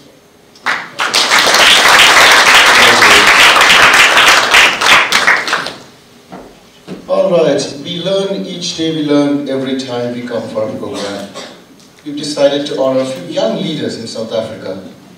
Usually you have a lot of leaders coming up, but the second and the third generation who are still climbing up the ladder need to recognize you also. A first honoree, okay, pardon me, Fatou Shedzo Mudau, I hope I got it right, CEO of the Zufatu Green Tech.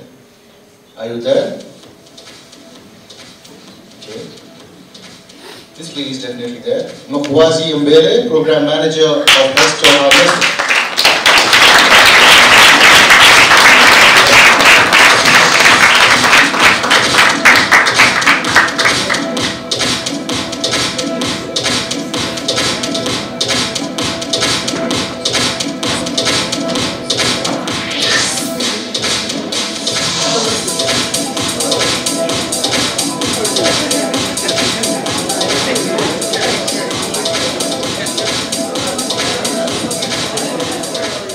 On stage.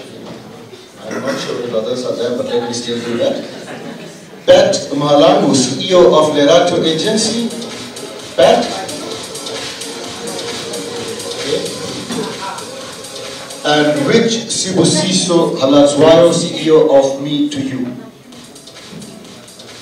All right, by default, center of attraction.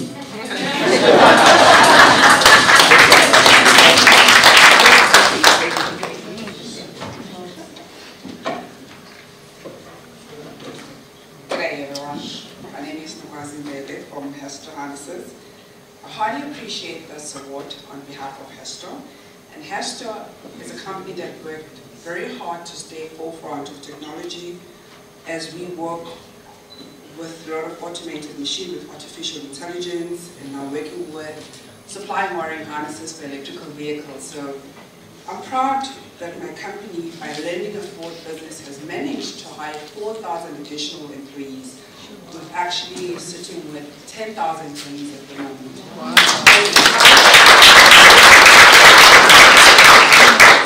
It's a very big highlight for me, as artificial intelligence is very good, but however do riches the employment rate. So I'm very proud of what Hesto has accomplished, and we're looking forward to growing as a company. Congratulations. With me on stage, and my colleague Asif will take over the next set of awards. I'll take a little respite. All right, good morning, ladies and gentlemen. These are the top employers of South Africa. First I have on the list is Fundi Capital Limited. Fundi Capital.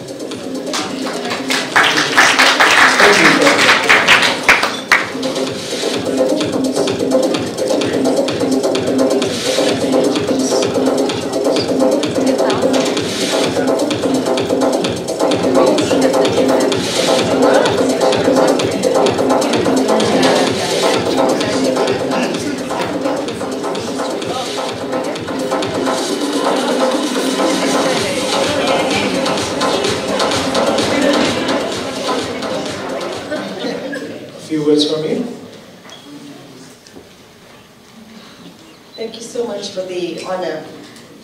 If you don't know who Fundi is, Fundi's been around for like 30 years. We exist to enable the educational dreams of South Africans, and we've enabled about 2 million dreams already. In areas where we can't give a loan or a bursary, we have Fundi Foundation. So we exist to do good business, and we raise funds to enable a student's dream. So Fundi is really a business that's driven by purpose and a desire to progress the education sector. So I saw lots of education people here, and I want to talk to you a little bit later on.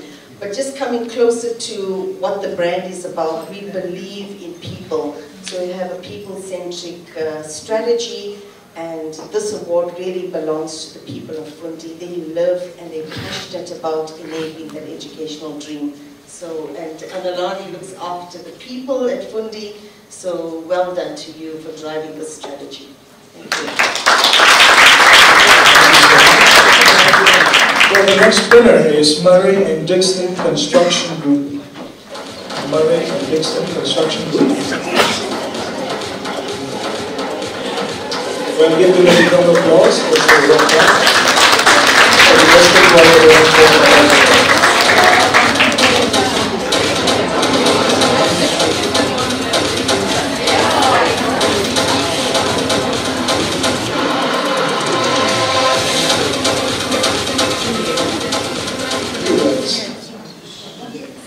Thank you.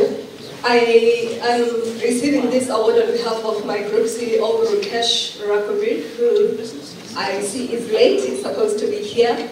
We are a construction company that has quadrupled in terms of employee numbers in the last year, and that goes with the attempts that we make at changing the face of the construction industry to make it a place where people jump out of bed in the morning and come to work so that they can feel fulfilled and establish a purpose for themselves. This is a recognition that we believe says to us that we see you, and we trust that as we are among the people that are on this stage today, this is going to inspire the people that make MND, because it's not us as the leaders, but actually our employees, our people, that they are going to continue doing what they do, and when they go back to you as their families, they will be changed people for the better. Thank you. Congratulations. Well, the next winner is Adcock Ingram. Adcock Ingram is the next winner.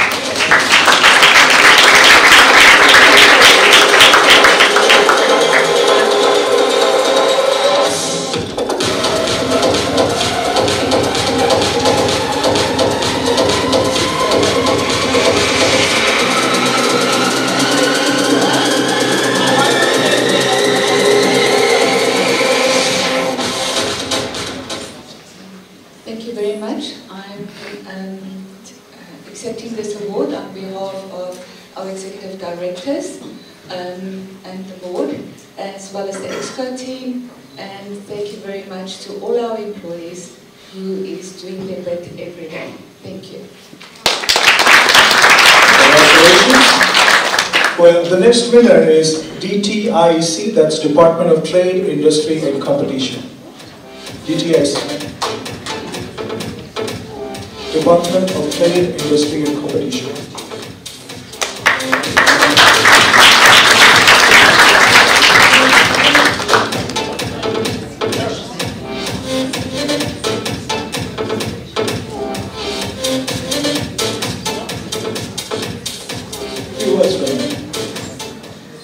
Yes, thank you very much for this award.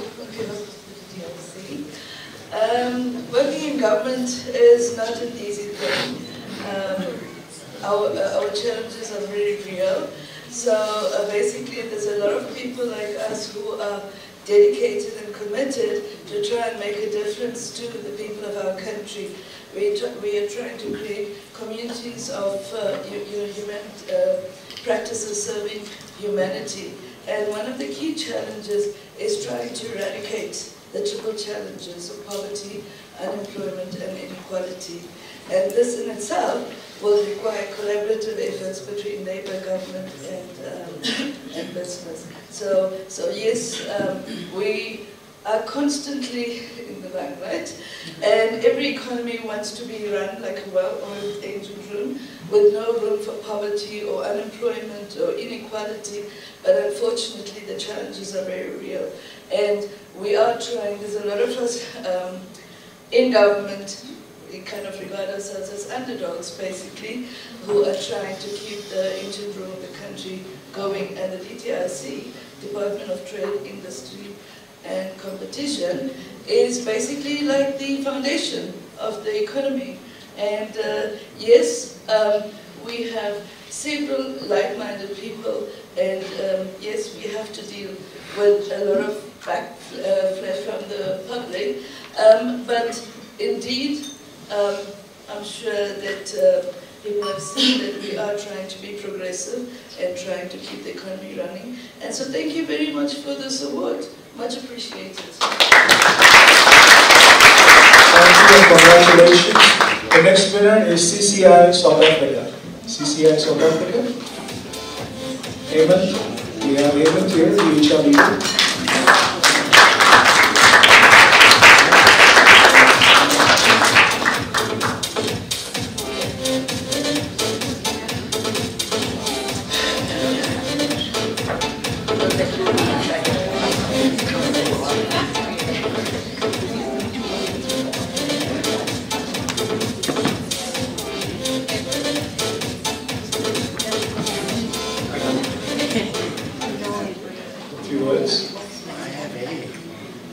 Thank you. Thank you to the organizers. It's a prestigious award to get. So CCI was one of the first outsourced call centers to open up in South Africa almost 20 years ago, and we're now one of the leaders in South Africa. We employ close to 10,000 staff currently, and yeah, we're in the business of changing lives on a daily basis, so we continue to do that. Thank you.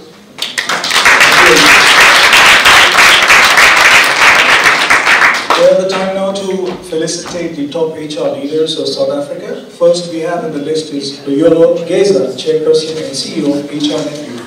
Loyolo Geza.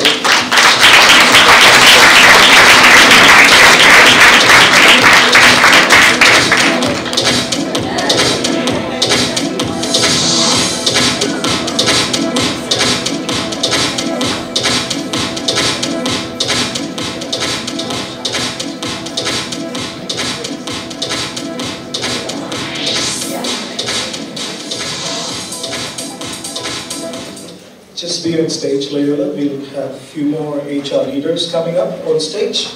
Next is Ndiza Liba, Chief People Officer from Flow Place. Ndiza Liba.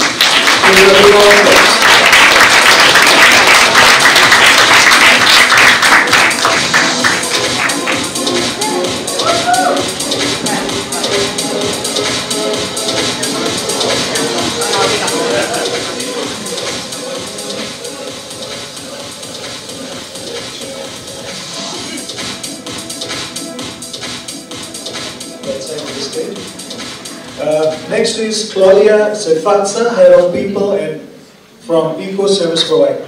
Claudia.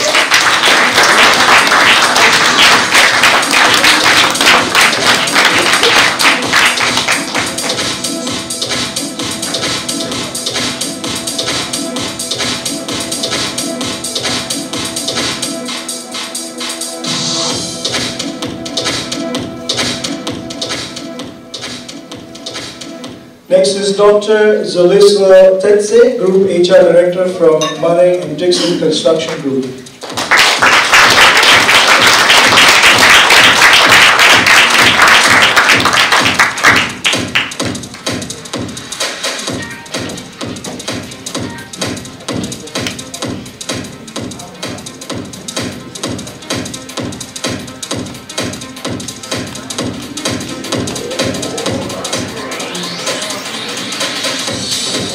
Next is Dr. Angie Anton, Director HR Resource Development from Department of Trade, Industry and Corporation.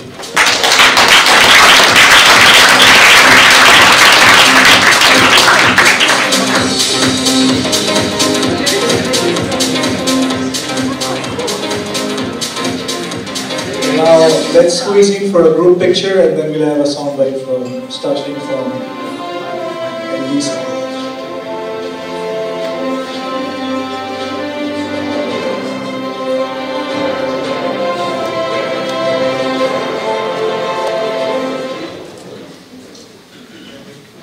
Good morning, still afternoon, everybody.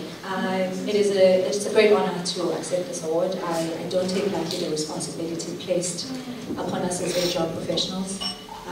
The honor to unlock the magic in others in the workplace is something so special, and so I'm incredibly grateful for that. I celebrated very recently my new birthday 4 years ago upon being diagnosed with breast cancer. I nearly died on the operating table. And so the ability to, I think, be alive and to live in color is something that is a privilege. And so thank you very much.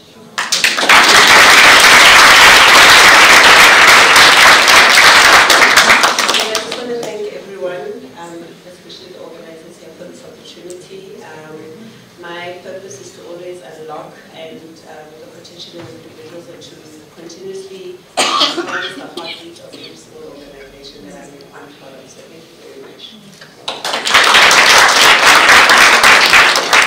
Once again, thank you so much for this award. Very prestigious award to be recognized.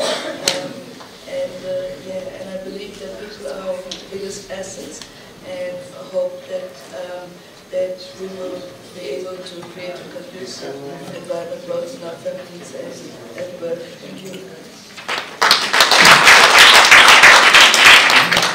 Thank you. Being in the human resources space, especially in the construction industry, is like putting up a pair of skinny jeans. The amount of work that goes into it does not always get recognized up until those skinny jeans are well fitted around the body. It is my personal vision to revolutionize the world to become a place where everyone lives a life they love, and they do live a life they love in the workplace because that's where they spend most of their waking hours. I wish that perhaps in 300 years' time, or even a long time to come, long after this body can contain who I am, as part of this recognition among others, those that will come will know that I once lived. Thank you.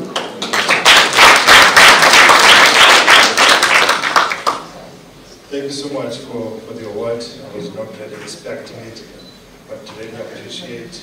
For me, I would also want to thank the organizers for putting this together, and also everyone who is here as a leader. I want to drive your attention to mental health. Organizations are people.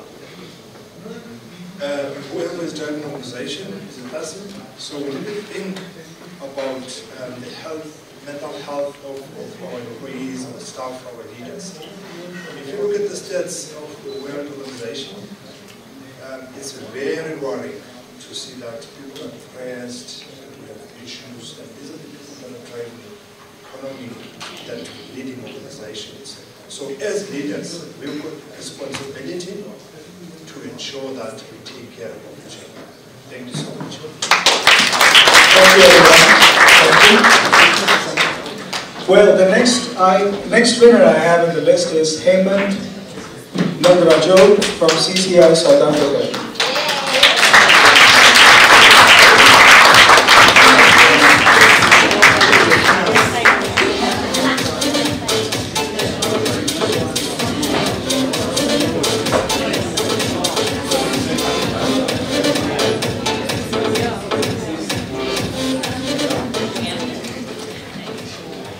Next winner I have is Humsa Ram Govind, Group CHRO from Mediclinic Group. Humsa.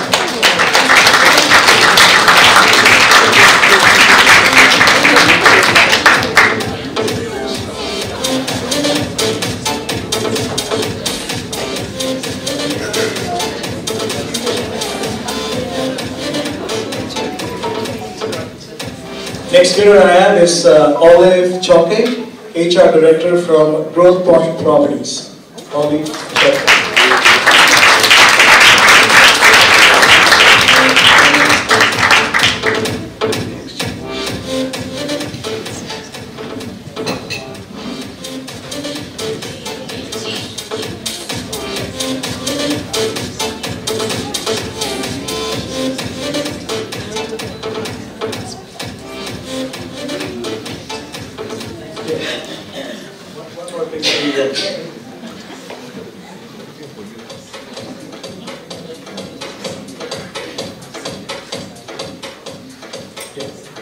Well, the next winner is Sabina Harilal, Chief People Officer from Mukuru.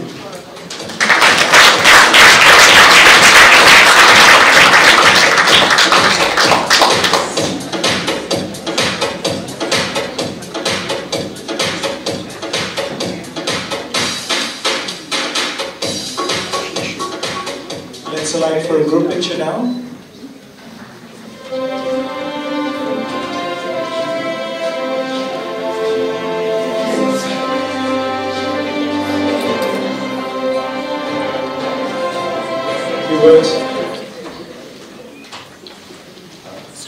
Morning everyone. I just wanted to say thank you, and it's really great to come on Friday morning, look at a group of people that believe in people, work for the people, and are appreciated by the people. So I'm just going to leave us at that, and hopefully everyone enjoys the weekend. Thank you. Hi everyone. I just first want to thank the organizers for this wonderful award. I'm really grateful and humbled. And secondly, I just want to congratulate everyone else in the room, and I'm amongst some great people, so really grateful to be here. And I just want to say two things very quickly. I had the privilege not only have being part of this and receiving an award, but sitting next to a wonderful lady who actually started at Mini Clinic as a nurse, and is now CEO of her own company of traveling nurses. As Dr. Bhatia had mentioned, that energies attract energy, good energy. So it was a privilege to be part of it and also engage great people here. So thank you very much. Namaste everybody. I want to apologize for my horrible voice. I'm very humbled by receiving this award. And I stand here today not just the CPO of Mukuru. Mukuru is a fintech organization, for those of you who don't know, that serves the financially excluded across Africa, Asia, the EU, and India. And apart from that, apart from being the CPO of the business, I also hold a variety of other roles. So standing here today to be recognized as, I think, a woman leader in this African organization, but I think more importantly as a person. I also hold the role of a mom, and I have the honor of being a mom to two beautiful kids, and one of my kids is neurologically divergent, and he's got physical challenges. And my commitment to him and to myself is, whenever I'm afforded the platform, I will always spread kindness, and I will ask all of the beautiful people who are sitting around the room, who are leaders in your own right, who come from amazing organizations, who are making an amazing impact in the world. I keep saying to my son that in order for the world to accept him, he needs to be different. He needs to learn the skills that he needs to do, that he needs to be able to be successful. And the question that he asks me is, why do I have to be the one that needs to change? So standing before you today, as a recipient of this award, I'm actually asking every single one of you who's a leader in your own right, in every single organization that you serve, in whatever the role it is that you serve, to practice kindness and to start creating organizations where when our young people are going to come into the world, we create a place that actually is accepting of them. One day, I hope that the legacy that I leave and the legacy that every single one of you leave is that none of our kids, none of our young leaders, none of our people have to change who they are just to be accepted. Thank you.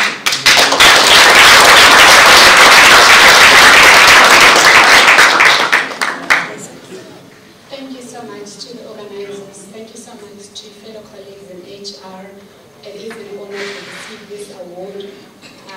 Most of you do know about Growth Point. We do provide spaces to thrive, but I think it all starts in the engine room at our offices and home. I mean, we provide offices, we provide retail industry, and Growth Point has been in the forefront in terms of sustainability. And one thing that we have been living on has been around transformation. And I think working with handling people that have enabled me to challenge them, because I think as an HR person, it's not only about yourself, it's about having the courage of conviction to challenge the status quo, you know, and challenge and be a woman that wears the pants in the boardroom. You know, when the chips are down, you know, you wear your stilettos, you know, and still be respected for that. And I think at Growth Point we have been managed to do that. I mean, was the first woman to lead a real estate entity and be appointed as an executive.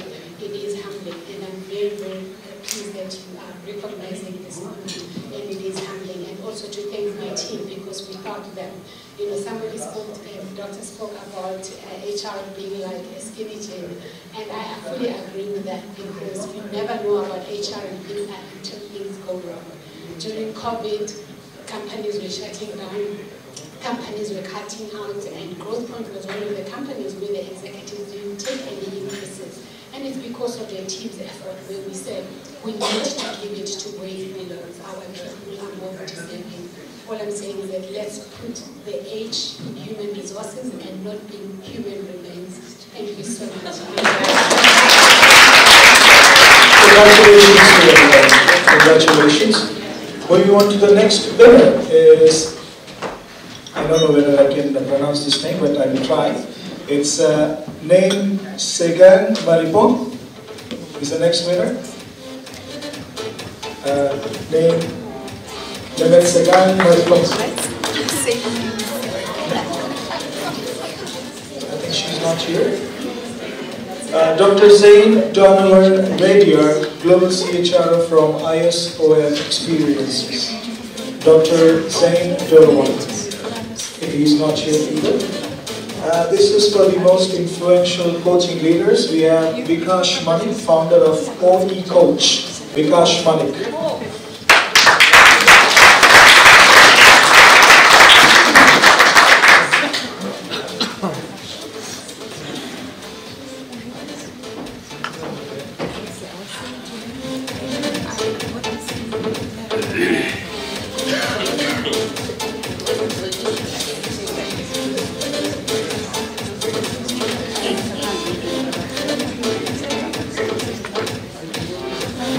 Words, Vikash. Thank you. This was absolutely unexpected. I think the privilege is being here among such amazing, talented human beings that are making a difference in every sphere of life. I think there's a calling to growth and to human potential. It's around every choice that we make. I've been shifted out of corporate into an amazing space where I can touch lives directly. I've been very privileged. I led MultiChoice's group executive on talent management and learning for across 54 countries. I've stepped out into my own, and it's an amazing experience to continue those wonderful relationships of impact and support across Africa, and to be part of partnering with the HRD conference with IPM, and to receive this amazing award as I continue that work on the site. I think to leave a final thought, I know that today is going to be long and with lots of debates. I think the choices we make us. And if we can be that impact for someone else, we create hope and light in the world. So I hope that you'll take that same with you into the weekend, into Broken Money.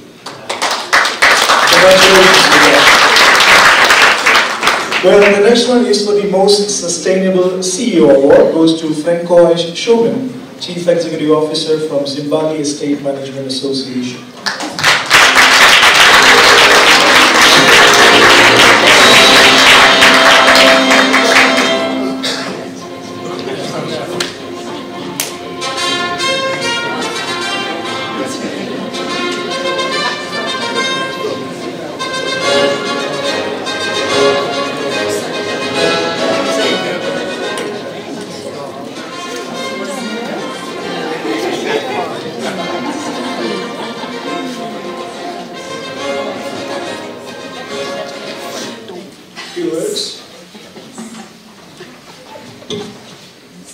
Going to read this because when you're talking about your boss, you've got to make sure you say all the right things.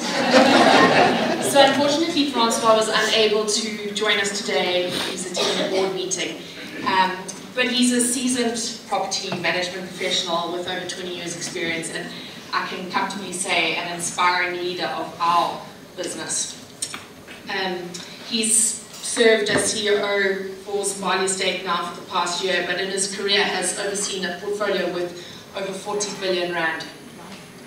Known for his strategic prowess, he excels in implementing effective governance systems that are robust and capable of ensuring sustained success in this harsh economic and political environment of South Africa.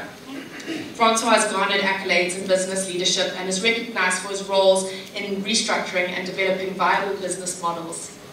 With a diverse skill set and a commitment to continuous learning, he stands as one of the youngest leaders in the industry dedicated to driving excellence and growth.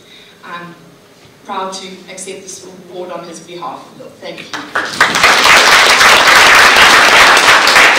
Congratulations. The question to sit till we get you back. Oh, all right, it's time to take a big U-turn. So I first want to present to you an IQ video, the video about women leadership and how women are changing the face of this earth. So any man who's present here and you love a woman in your life, you need to understand that the purpose of this video is to show you the power and might of what women leadership is going to be. I don't like men leaving the room, but I guess I'll present the video, please. So I'm very proud that we are able to do this segment for the society. Very, very proud. Being a woman is a very big thing. And it is important for me as a human to recognize other women who are doing so brilliantly and beautifully well. I'll not do these, between the two of you, whoever's announcing, I'll do a few because we need to send pictures to the authorities who granted us permission to use their logo. And then some others, there are CEOs who could do. So I will support you with this one.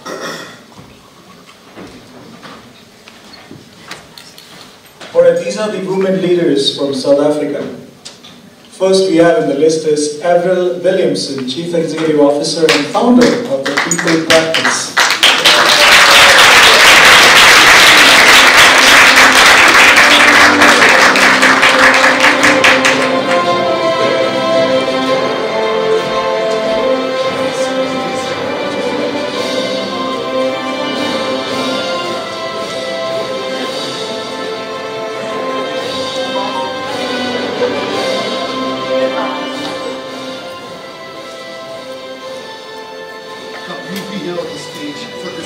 The next winner is Kagiso Musi, Group Managing Director from Meta Media.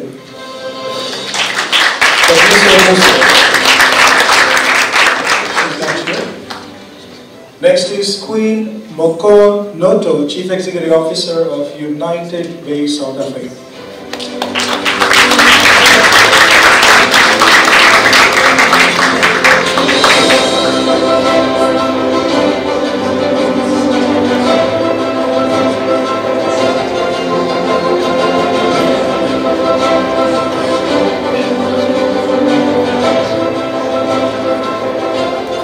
Next winner is Sharon Lefkowitz, HR Management and Development Consultant, the Focus Group. Sharon Lefkowitz.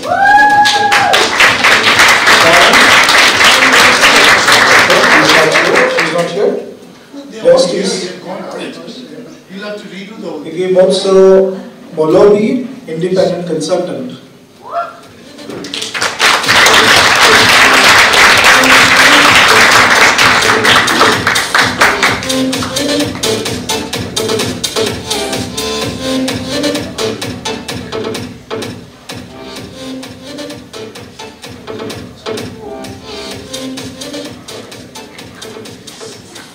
Well, next winner is Karina Modali, Founder and Managing Director from Bahati, South Africa.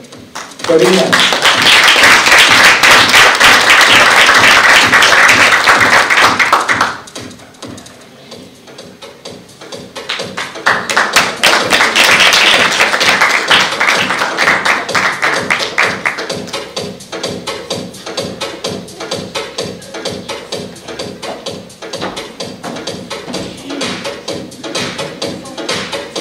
Next winner is Motse Masilo, Independent Consultant.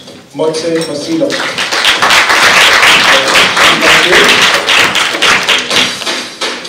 Next is Landy Jack, Chief Operating Officer from Circle of Excellence. Landy Jack.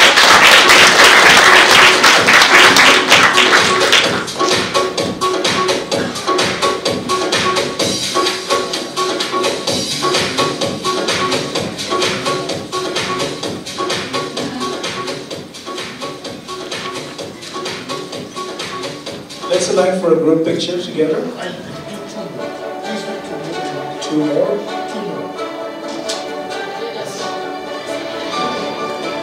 Next is Pamela Nayaraju Kuna from Puerto Rico.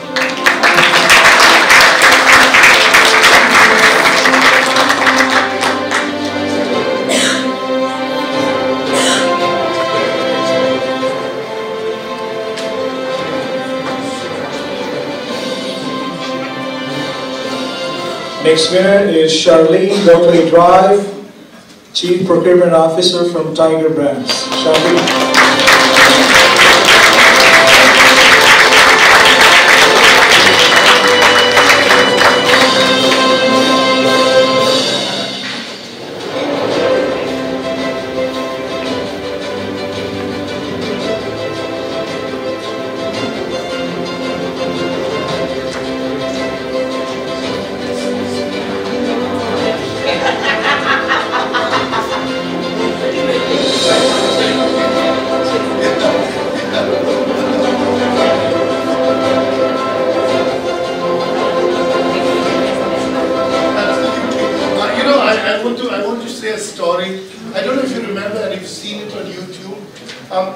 Young man who stands outside the airport at Japan, and he holds a placard. Please hug me because I need you to hug me. He's dressed like a tree. And he wonders, will anybody even want to hug me? And then he realizes that there's a queue, and every person who gives him a hug also gives him $5 to save the environment. It's a brilliant story. It's on YouTube. If you like to watch it, please don't miss it. Show it to your children. You know, the power of hugs. So we do a group picture, Mohit. We need to send an Alok. You must remember, Lady Clinton would like a picture of all the women who are together. And I must feature in that picture for a change, though I'm not photogenic. We have to continue with them. And would somebody take it on your mobile and give it to me, one voice? Take it on your mobile. Wow. Amazing and glaring smiles. Mohit, you have a mobile? You can take a picture now. Alright, here's what we'll do. For the sake of media, you'll have to give a brief comment that either you're happy or unhappy being here. And tell us what would it mean for you. So I'll start with you and you roll on the mic till we get back. Lovely. Appreciate it. Thank you so much to Dr. Bharti and the team. There's no growth of business without growth of people. Absolutely. And every leader grows another leader. So really, I wanted to say thank you to Dr. Bharti and the team for the honor and the privilege of receiving this award.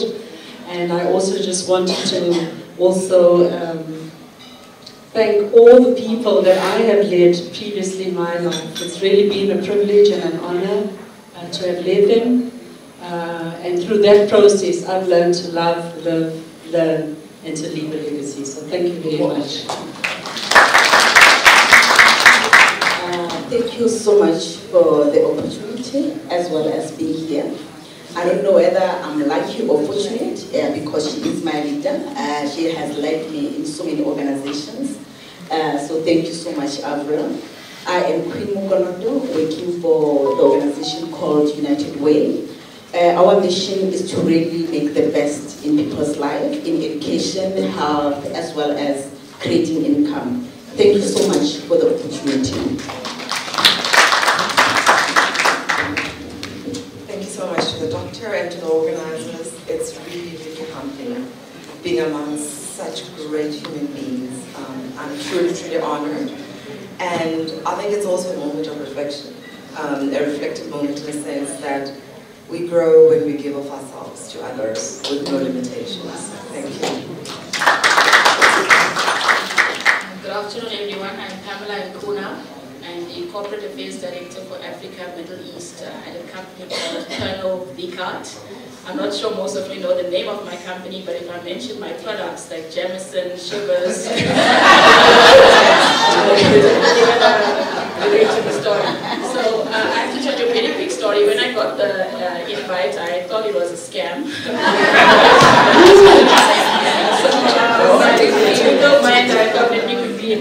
great, and I must firstly thank God for this opportunity and to be recognized, because I love what I do and I didn't think it, it's something different to be recognized. So I'm very privileged and humbled, and I really thank the organizers. Thank you, Dr. Mattia and Alok. Appreciate it. So Puerto Rico, in my personal capacity, I take care of social responsibility in the form of just simple things, helping human beings to get food, or even looking at unemployment rate in South Africa and helping people to share CVs. So it's simple things that can make a big impact. I'm very humbled and blessed to be working at Puerto Rico, who is very focused on the Sustainable Development Goals.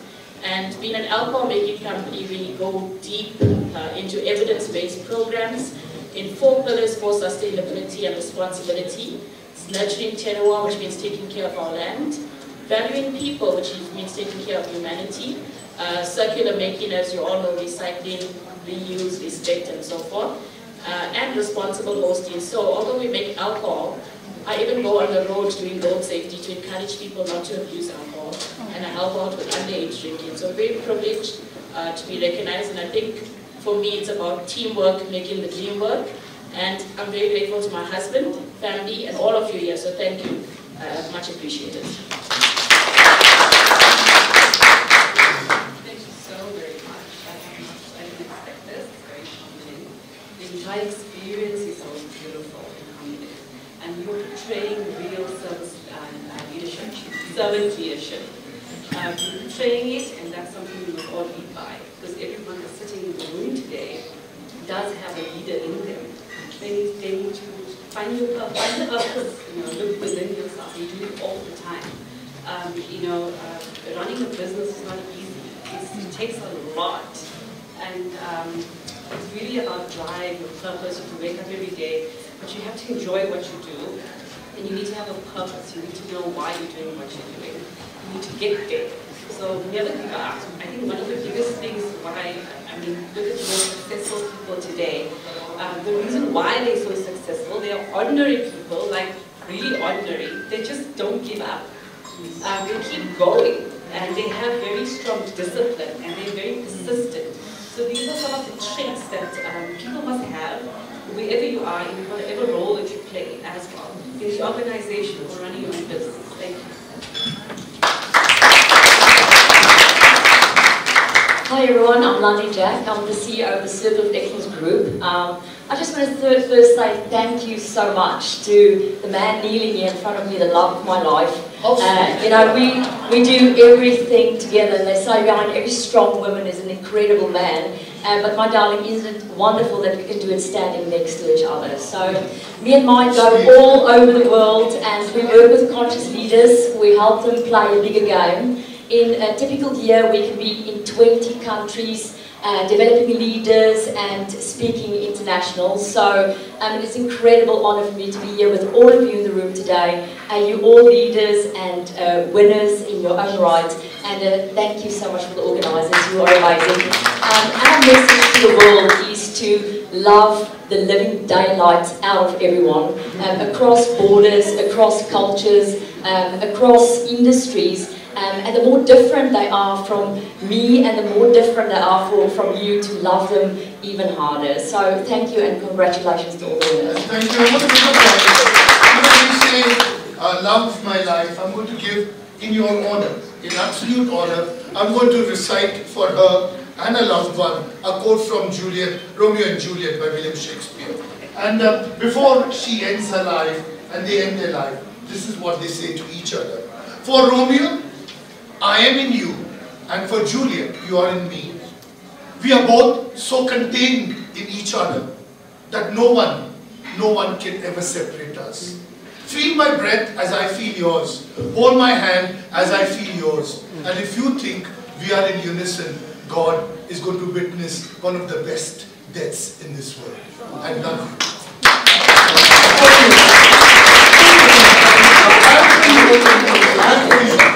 Alright, so I do theatre, it comes to me naturally. When I see two lovers together, I feel like a child. It's always good to see two lovers together. So I'm going to get a picture with both of you after that.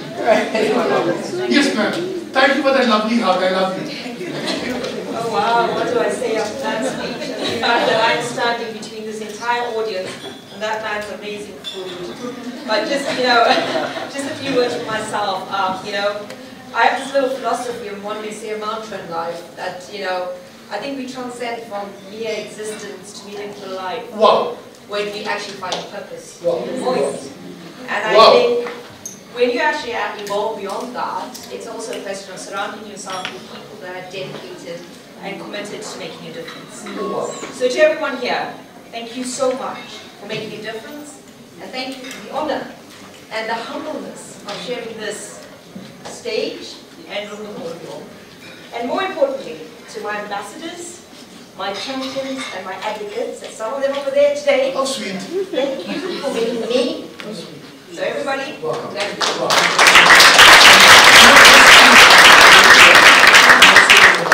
He's going to report this to the Global Council of the Leadership Congress. If you get any notes from them which are good and positive about you, do share them because we need that. We're going to all send those to them. Thank you. Please continue. Wow, this is amazing. I'm going to give you my safety net. If I fall, someone's going to grab me. You want some help? No, I'm just joking. Amazing, Dirisha. Amazing. Yeah. All right, moving on to our next set. Dr. Marlena Kruger, CEO and founder of Mind Unique Education and the Techno Life Wise Foundation.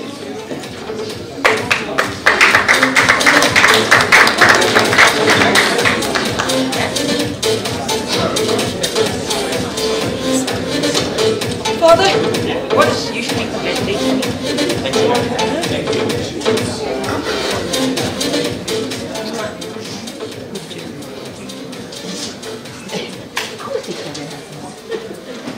Neliswa Nkube, Senior Manager Marketing Africa Regions for TransUnion Africa.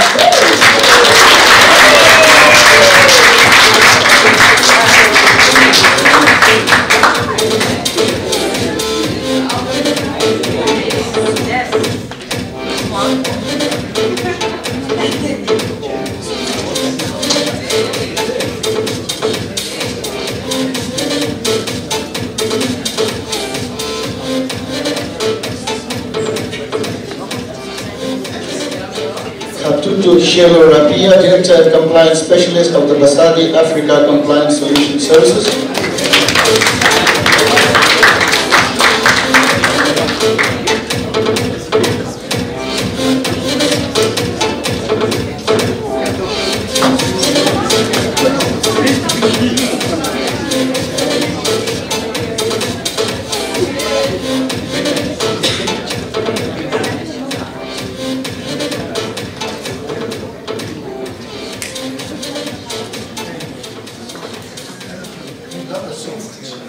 Melissa Matakani, Group CEO, Formation Group ICT, Fashion Designer, Miss Lisa, and Founder, Women in Formation Africa, NPO.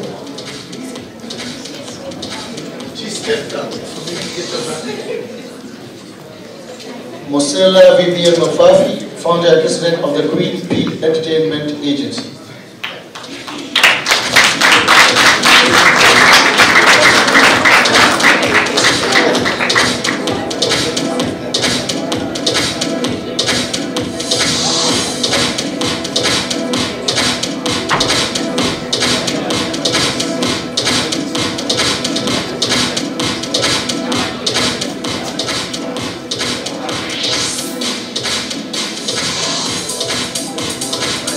With C.K. Williams, Human Resource Executive at the Bashir International Group.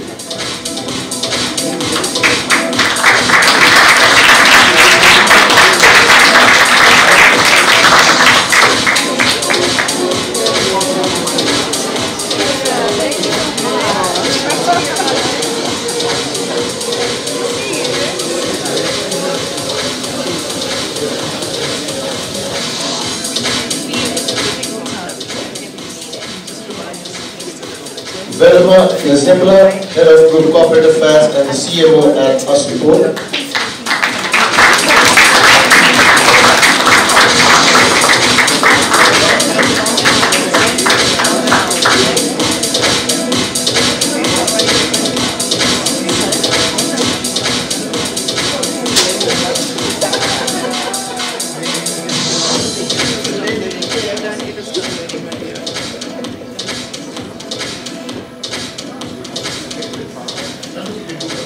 Vino Govinda, MD of the Certification Consulting Services South Africa Private Limited.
Good day, everyone. Thank you very much for this opportunity, and especially Dr. Bashir. Nice to meet you. Dr. For the opportunity and the ceremony. And yeah, it's lovely to be here. And thank you very much for God Almighty who created all the opportunities for us. And for my loving husband that's not in front next to me today, but he is there. And yeah, after many years of happy marriage and with children and grandchildren, yeah, it's just an opportunity to be here and to focus on the responsible and wise and effective use of technology so that we are not losing our humanity. Because unfortunately, in today's world where we just embrace technology because there's so many wonderful things around us, unfortunately, we can also lose humanity. And especially our children's development.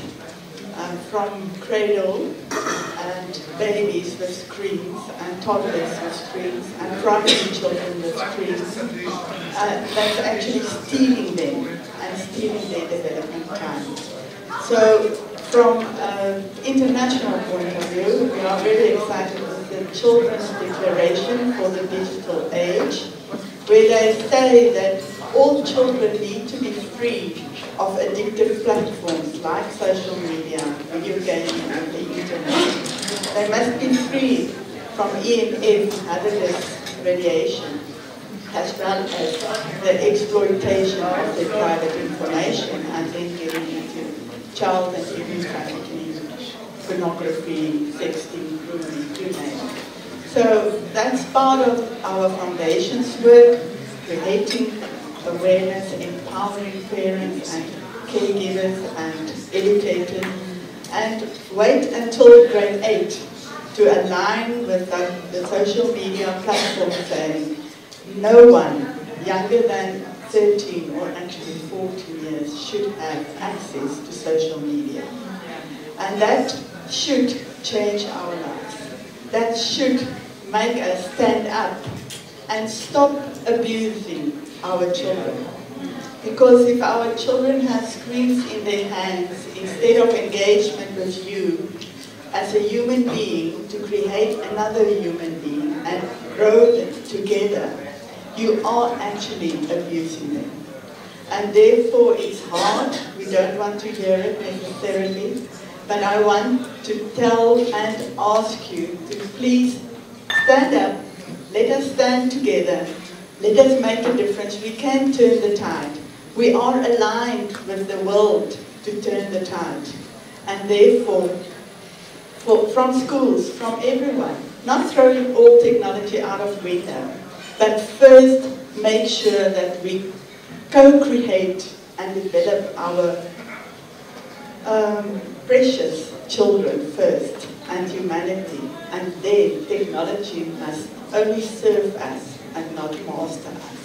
So Mind Unique Education is also creating a Huawei EMF protective series so that we can actually make sure that we are living a healthy and happy life and celebrate real life together and not in front of screens necessarily, but surely as human beings, not degrading ourselves by just embracing more and more and not telling people enough is enough when it is enough.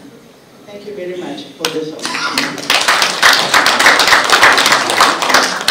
Thank you so much. So I am a mom by profession, so having to follow after someone that's a doctor is a bit intimidating. But in any case, I just want to take this opportunity to thank the organization, that has acknowledged the work that I do and the contribution that I make. And I think what I really just want to highlight about the work that we do as marketers is that we really tell stories. And we tell stories that transcend into people's lives, that sell the brands that we are responsible for. And we also tell stories that really reflect the authentic African continent that we live in. So thank you so much.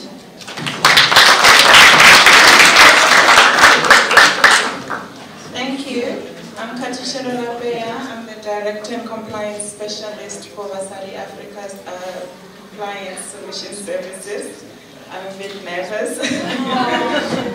I'm really grateful for this opportunity to be standing in front of you today and to receive this award. It's truly an honor. Thank you to all the organizers. Thank you to Isabella Daly, my business partner, who submitted my name to be recognized. I also just want to put it out there to you guys that God has entrusted us with His creation, and therefore we need to do right by it. So we need to all recycle.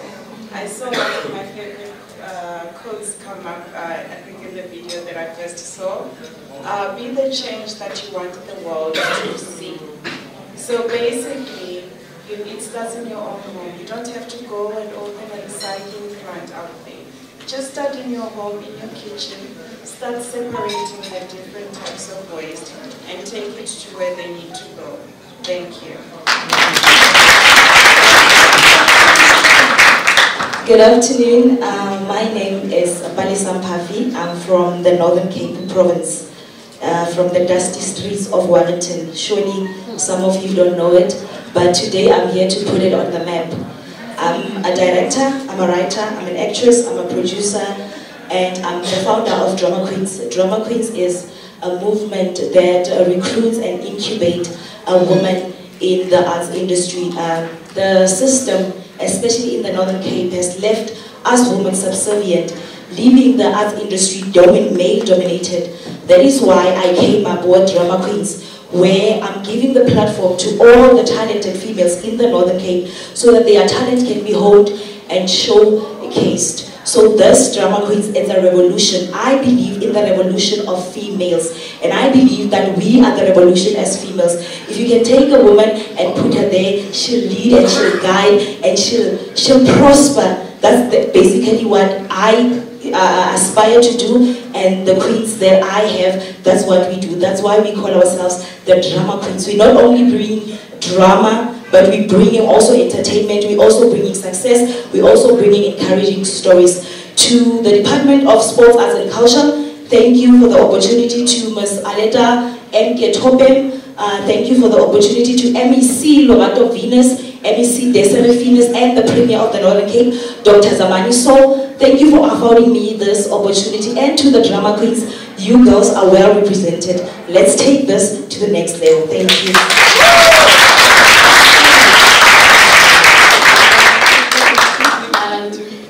Good Good day, everybody. My name is Nzidi Williams. I work for Bashik International. For those who do not know who we are a private equity business that owns different assets. You would know us by our brands, Home and Garden Protection and Plant Nutrition. Effecto, that would be our brand, and Wanda. And then we also own an asset in the pet care space, Martins. If you have pets, you would know the brand as well. I'm also a non-executive director for a business that does sustainable harvesting of kelp, and we bring the benefits of the ocean to the world. So we basically sell plant biostimulants. It is an honor to receive this award. I am really humbled, and thank you to Dr. Bhatia and Dr. Pandit and the rest of the team that organized. I appreciate it and I'm humbled. Good afternoon, everyone. It's been very quiet in the room. So my name is Velma Zambela. I am head of Group Corporate Affairs and Chief Marketing at Ashapol. And thank you so much. This is really an honor. You know, it's things like this that really fuels us to continue pushing boundaries and continue producing excellent work. I didn't prepare a speech, but at least I had time to just sit and reflect a little bit on my career. And I thought, you know, there were moments in my career where I thought I deserved this, right? We all do have those moments, and it didn't come. So it came at the right time, and I am just so appreciative. You know, having been in marketing for over 24 years, and having managed some of the most amazing projects. I mean, I just, you know, just a few. I was one of the team members that launched the cappuccino stick for the first time in South Africa with Nestle. And, you know, I worked in one of the big 4 banks as head of marketing of the card division. And, you know, I worked on the FIFA World Cup campaign. And at Ashapol, I think it was in 2012-13, when we went through the demutualization process, and I've had time to, or a privilege to reposition the brand to what it is today. And, you know, a privilege to bring Bra Hugh Masekela to the brand as well. And we often say internally there's Ashapol pre and post Hugh Masekela. And so today to stand here and get this is really an honor. I've always been honored within the organizations where I've worked, but not externally. And so this really means a lot to me. Thank you so much.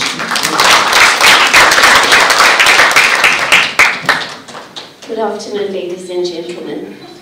Firstly, I want to say I'm truly humbled.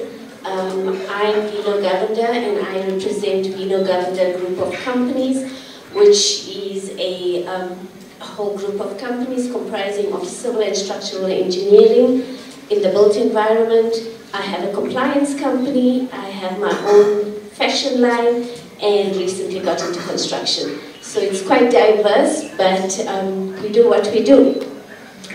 Being in business for over 25 years and over 50 awards, I think this is just phenomenal to receive this, because I think when you get up every day and you face a new day and you get on a stage like this, you know that what you're doing is that you are doing something right, to be recognized in the profession that you are.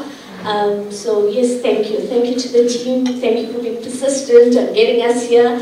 And I live by the motto, love all and serve all. And the lips that pray are holier than the hands that serve. Thank you for having me. Congratulations, ladies. You may take your seats.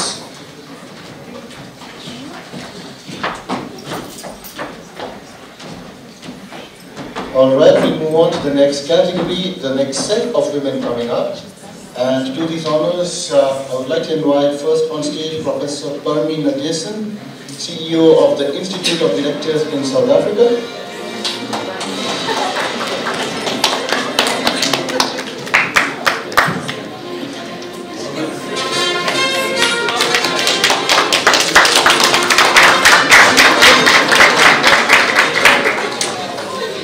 Okay, the first honorary is Michelle Cuellar, Founding Director of the Changemakers Hub NPC.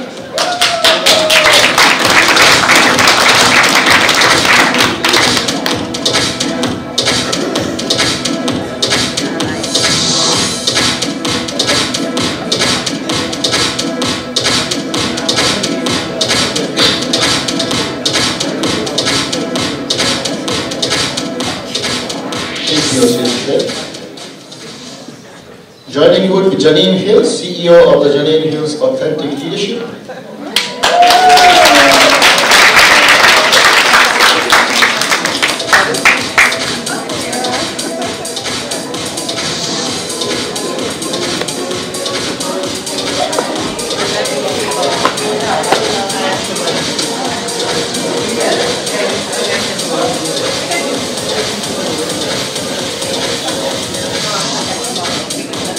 Our next honorary is Kerry Jens Rensburg, founder of Boulevard. Janine, you need to still be there.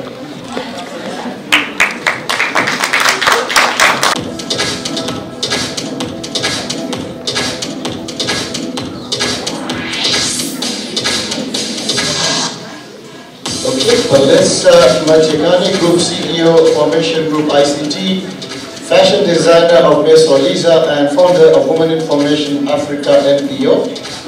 Palesa.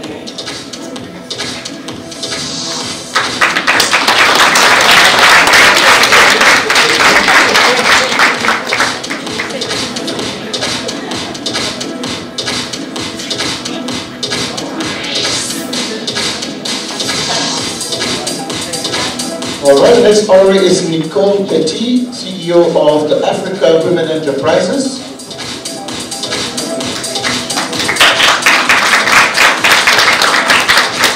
And Chelsea Ann Hornby, CEO and founder of L International.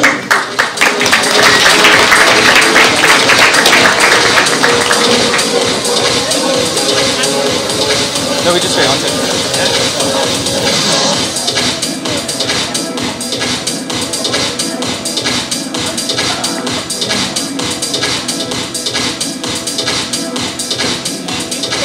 Alright, let's align for the program. Please permit me to the center. Ladies, step up. You just step up into the head. That's right. Lights, camera, and the action audience.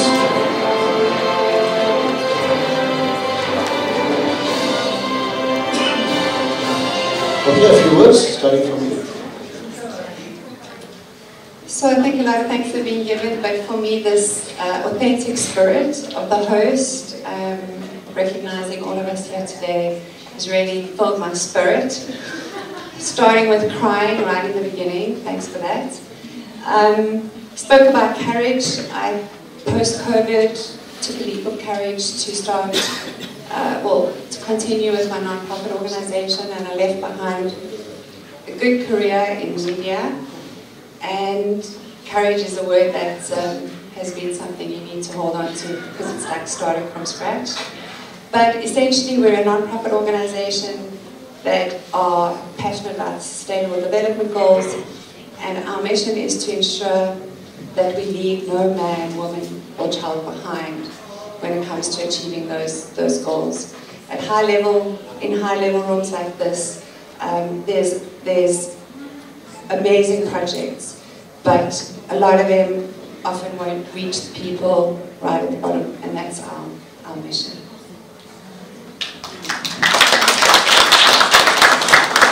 What an incredible room. Thank you very much, everybody. Thank you to all of you guys. Wow, and this Professor for giving us this. Wow, thank you so much. Thank you. I think really being an authentic leader from a coaching point of view, mentorship point of view, and also building brands, corporate building, reputations, and of course crisis management for the last 40 odd years. I suppose a couple of grey hairs under this dyed hair goes a long way. And us girls looking gorgeous at 60, no matter what age we are. So I think it's about leading with authenticity, being honest, being consistent, and being reliable, and being trustworthy. So that's all about. So thank you, everyone. Wonderful today.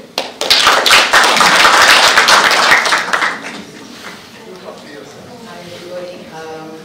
yeah, I was standing here and I'm looking at this, and I just want to say thank you for this opportunity, rewarding me with this beautiful reward, making a little person like me feel larger than life today.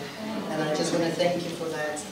Together with my husband, we opened our first gym a couple of months ago, and it's been quite a journey.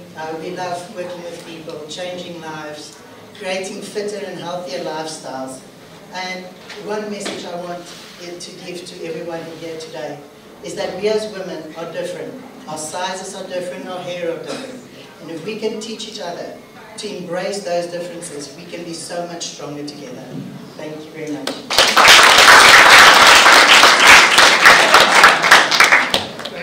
Good afternoon, everyone. I'm Chelsea Hornby, CEO of All International, and we are a social impact organization that's leading the charge in women's health.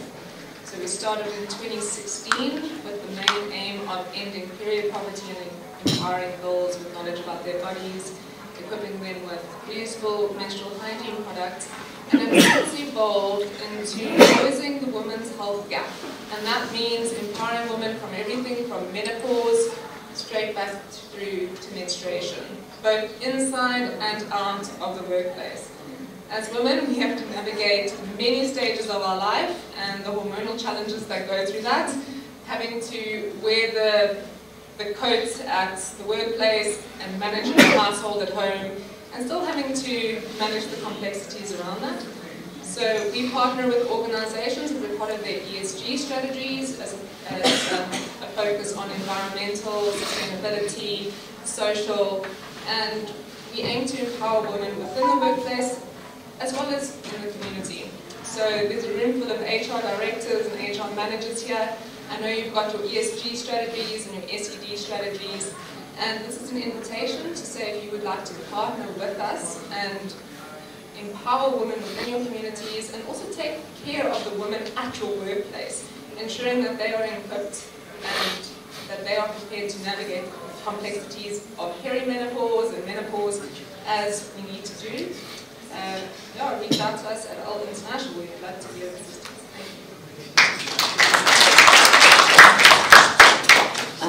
Good afternoon, ladies and gentlemen, ladies, congratulations, and everyone else that has been on stage.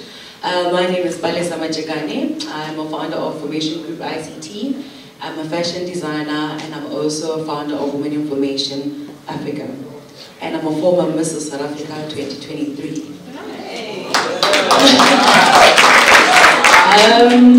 Hey, so I've had to represent our country at Mrs. World, and I was placed. But one of the things that I've learned through my journey as Mrs. South Africa, I want to highlight that because it meant so much to me. I entered Mrs. South Africa 3 times and I won. And out of that, I wanted my children to learn that no matter where you come from, your dreams are valid. And that's what I teach the young kids at school. So I still went back and plowed back into the Vala from the dusty streets of Sebokeng. I grew up in literally a 2-room house. And I remember when I see this and I see myself winning Mrs. South Africa, I see myself representing South Africa worldwide.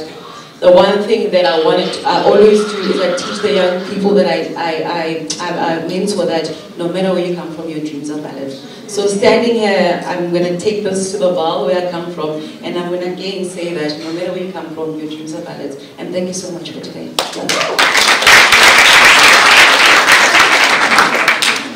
Hi everyone, I'm really happy and privileged to be here, and thank you for having me.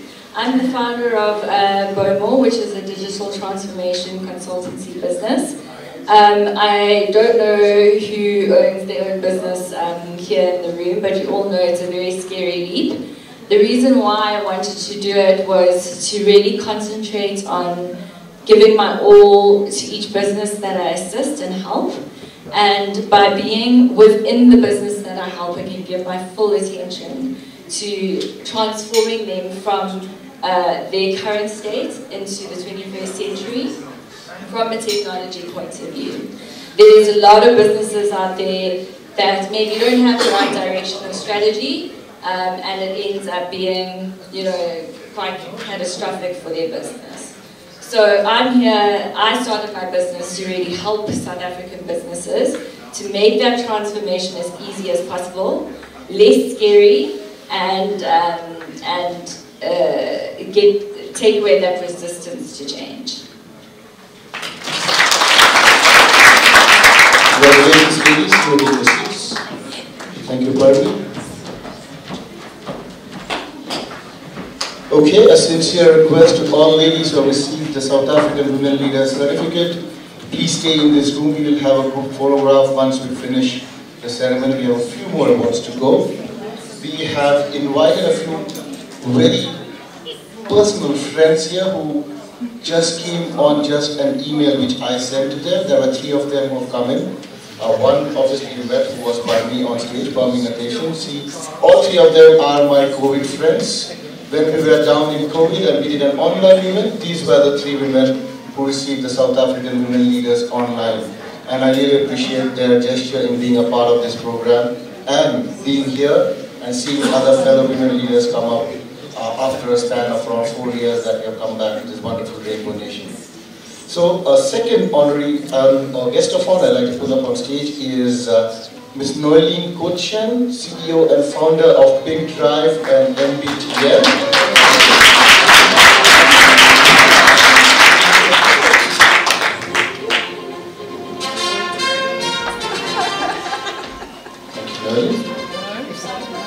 Alright, this for the General Manager, I announce Mark Wernish, Cluster GM for Taj Cape Town and Taj Pamodzi IHCL, your Adelaide coming up.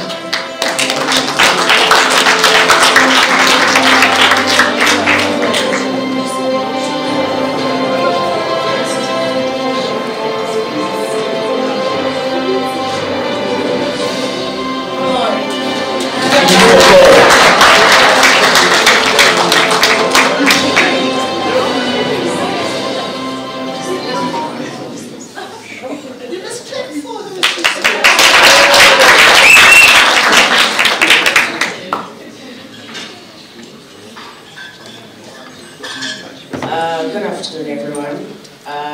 This is such a big position to step into. I'm actually the sales manager for Taj Hotels, but I'm representing my GM, Mr. Mark Wernick. I just wanted to emphasize that we are in the hospitality space and in the very, very luxury. If you know Taj, you know what we're talking about. So we'd like to invite you to our prestigious hotels to come and just enjoy hospitality at its best. Once again, thank you so much. Congratulations. Our next honorary for outstanding school goes to the Boksburg High School. Boksburg High School, are you there?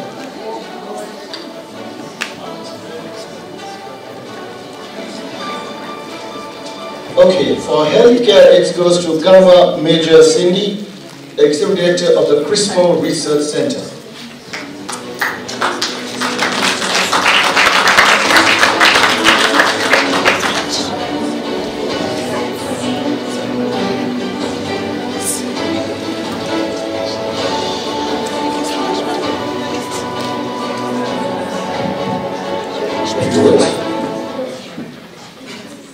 Good afternoon, ladies and gentlemen. Thank you so much for this honor. My name is Gama Major Trindi. I'm the Executive Director of a company called CRISPR. It's a clinical research organization based in Germiston. We're conducting clinical trials basically on behalf of pharmaceutical companies. And it's truly an honor to receive this. Actually, it's one of those moments where we appreciate our vision as an organization. And it's one of the other words that I like to say is that, you know, when you're doing the right thing, you must do the right thing as if no one is watching. This is just one of those acknowledgements to say, whatever that we are doing, we are not doing it for the award, but we have been recognized, and thank you so much for that.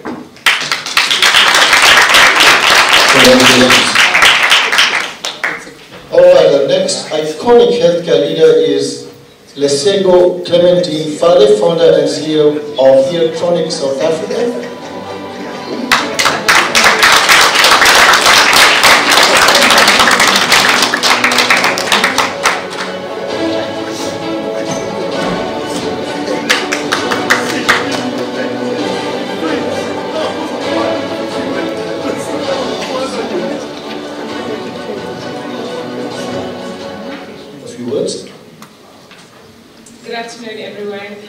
take this opportunity to thank the organizers of the award. I am an audiologist by profession, the first black woman to open a hearing aid distribution company in South Africa. Hearing loss is an invisible disability. Unlike visual impairments, people cannot see if you have a hearing loss. There is stigma associated with hearing loss, and not just with hearing loss, but also with hearing instruments. When someone has a hearing loss and we recommend hearing aids, they do not want to adopt hearing technology because of the stigma. Heartronics is now supplying spectacle hearing aids, and we do that in an effort not only to remove the stigma associated with hearing or wearing hearing devices, but also to increase access to hearing devices. The World Health Organization released a report on the 3rd of March, and according to the report, they are estimating that the prevalence of hearing loss would have doubled by 2050. It is now sitting at 420 million. So what I would like to encourage all of you is to take care of your hearing. Your children that are wearing earphones or headphones, just make sure that you limit the amount of time that they expose their hearing to damage. Hearing loss is not very nice. Once we have it, you will know how it feels. Thank you, everyone. Congratulations. Noel, please be on stage. Can I have Palmi back up on stage, please, and join Noel?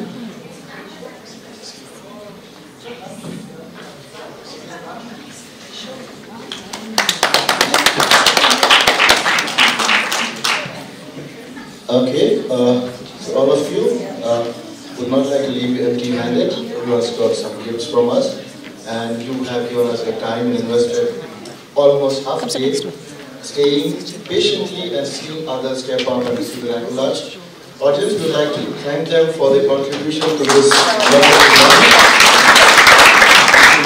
I'm sorry, most of our guests have gone back in that lost luggage, so whatever we could manage to salvage, this is purely South Africa, but the emotions are completely Indian.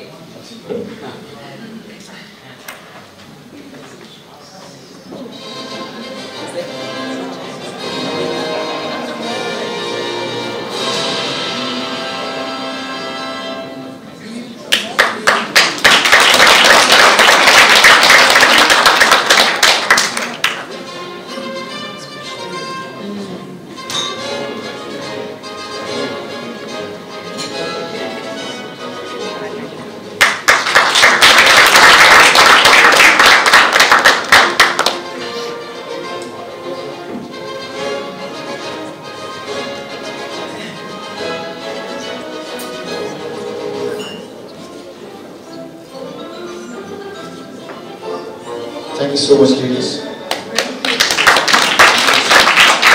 Alright, this coming up is the last segment of the awards, and I have my third wonderful lady who's come all the way to present a few awards. Wasi Govinda Badiachi, CEO of the TSL Group South Africa. Please step up, Wasi.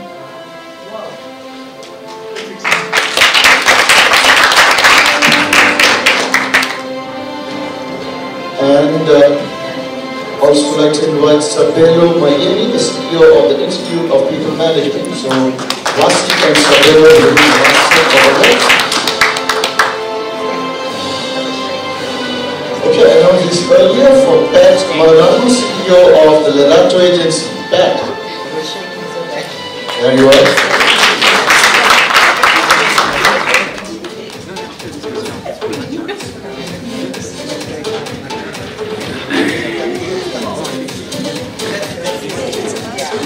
What's that? Alright, good afternoon everybody. I don't know who submitted my name for this. Whoever nominated me, I'm eternally grateful. But what I'm most grateful for is having found my passion early in my life. So there's two things that I'm really passionate about. One is branding, two is youth development. So which has led me to the path of starting South Africa's first ever Youth Owned Brand Awards that recognizes and celebrates youth excellence in brand building. And now we've expanded to the rest of Africa. So just to throw around numbers a bit, we get over 3,000 entries every year, and we only award 16 of the best youth-owned brands in this continent. Oftentimes, when we talk about young people in this country, it's about high unemployment rate, the youth is lazy, the youth is uptight, and right? But what we are doing with the awards is to tell a different story of a young African child, which is the one that's starting a business from the back rooms, the townships, to having 1,800 square meter or warehouses and offices in the heart of the richest mine sector. So with this award, I just want to thank the organizers for putting this together. Like many of you here, although you may not say it, I thought it was a scam. Really, and yeah, obviously I went to research about it, found out that it is a credible institution. And yeah, thanks to the organizers. Okay, thank you. Well, as they say, pioneers are always gone crazy. So the first time you do something, you obviously get a lot of naysayers here. So everyone deserves a second chance. I announced your name for the second time when you came up. I have two more people. Let me see if they're still there. So let's see if Rich Sibusiso is still there. Rich Sibusiso, has he come? Okay, no. That has to tell you that's not a scam. I think Rich is thinking the same. And Fatsushet Zomudao. Okay, both of these guys have not come, so I think they are in the same zone right now. So, okay. Our next honoree for healthcare is Advocate Colin Clark, ED and the Chief Investment Officer of the RH Bopelo Limited.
Our next iconic healthcare leader is Granny Ramasetse, Director of the Gogotaland Medical Services. Granny. There she is.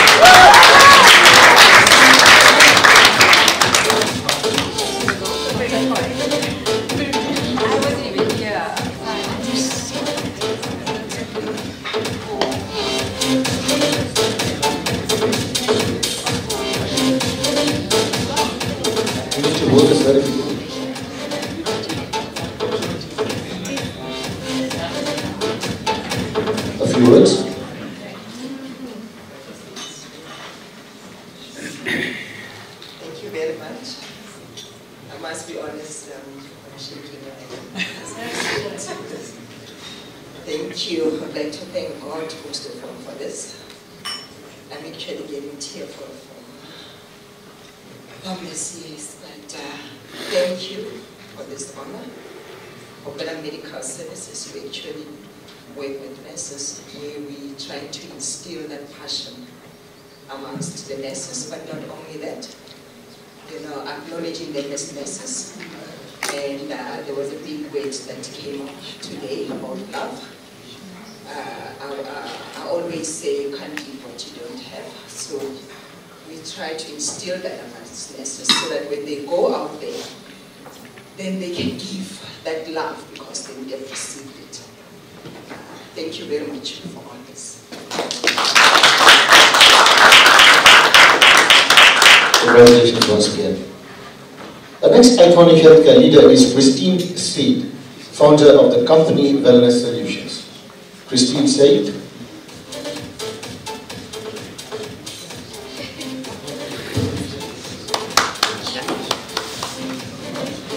Moving on to the next honoree is Dr. Spo Kudlamo, Executive Director of the National Institute for Occupational Health, Dr. Dogamono. And for innovation is Dr. Morni Mostert, founder of the Mindset Index.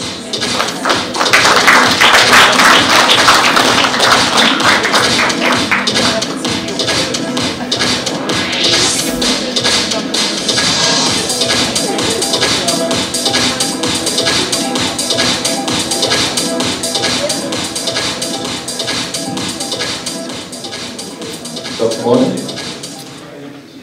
What a tremendous honour, ladies and gentlemen. I'm inspired by all of you, and I must tell you, I know something about each one of you. You have a mindset, a way of thinking about the world that makes you behave in a certain way and make decisions in a certain way. When we look around the world today, Sudan, Yemen, Gaza, United States, we can see that we need now in the 21st century greater mutual understanding than at any time in the 250,000-year history of humanity. With the support of some colleagues, we've been able to create a world first in the scientific assessment of mindset that has the capability to predict strategic decision making. Greater mutual understanding of mindsets really could, I venture to say, make the world a better place. We need greater mind intelligence for a world in flux. And I'm so honoured that this organisation has given an honour to a research project that has produced insight like this in the form of the Mindset Index. I'm honoured. Thank you.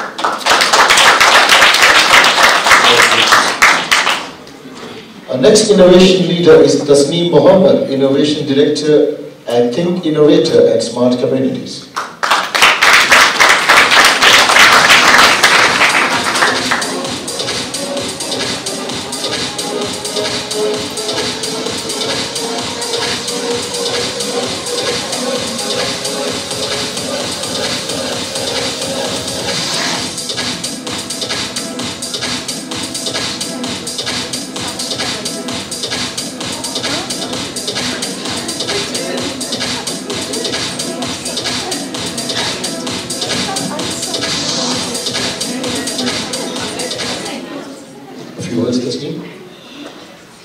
Firstly, thank you so much for this incredible acknowledgement.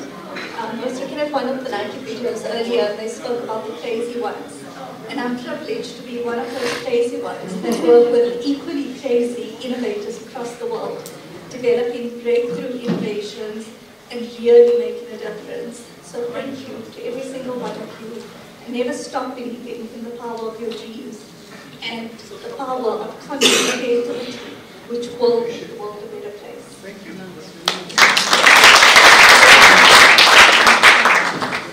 Our next innovation leader is Nikki Russell, Head of Product and Technical at Pick n Pay.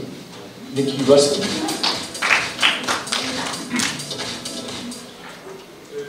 For sustainable leadership goes to the Forum CIV, Power to Change. Forum CIV.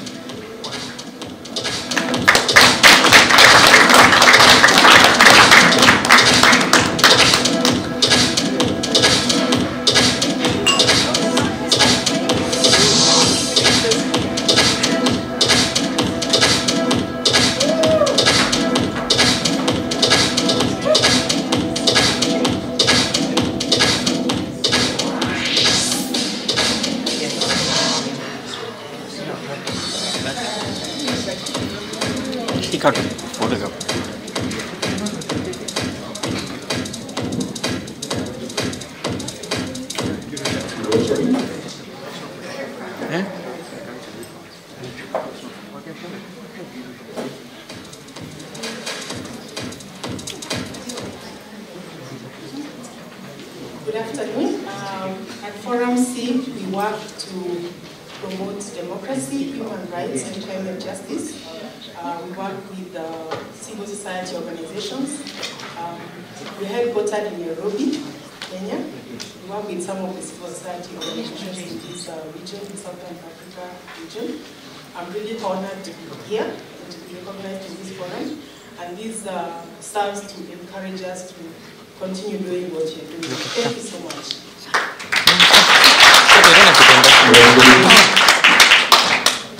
The outstanding school goes to the Allen Glen High School, Johannesburg. Allen Glen. Okay. And the Red Hill School, Johannesburg.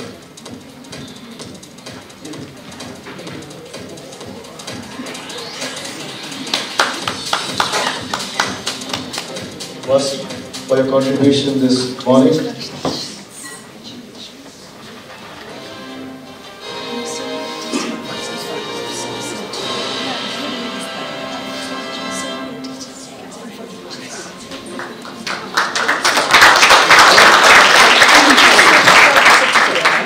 Alright, can we have the women step up?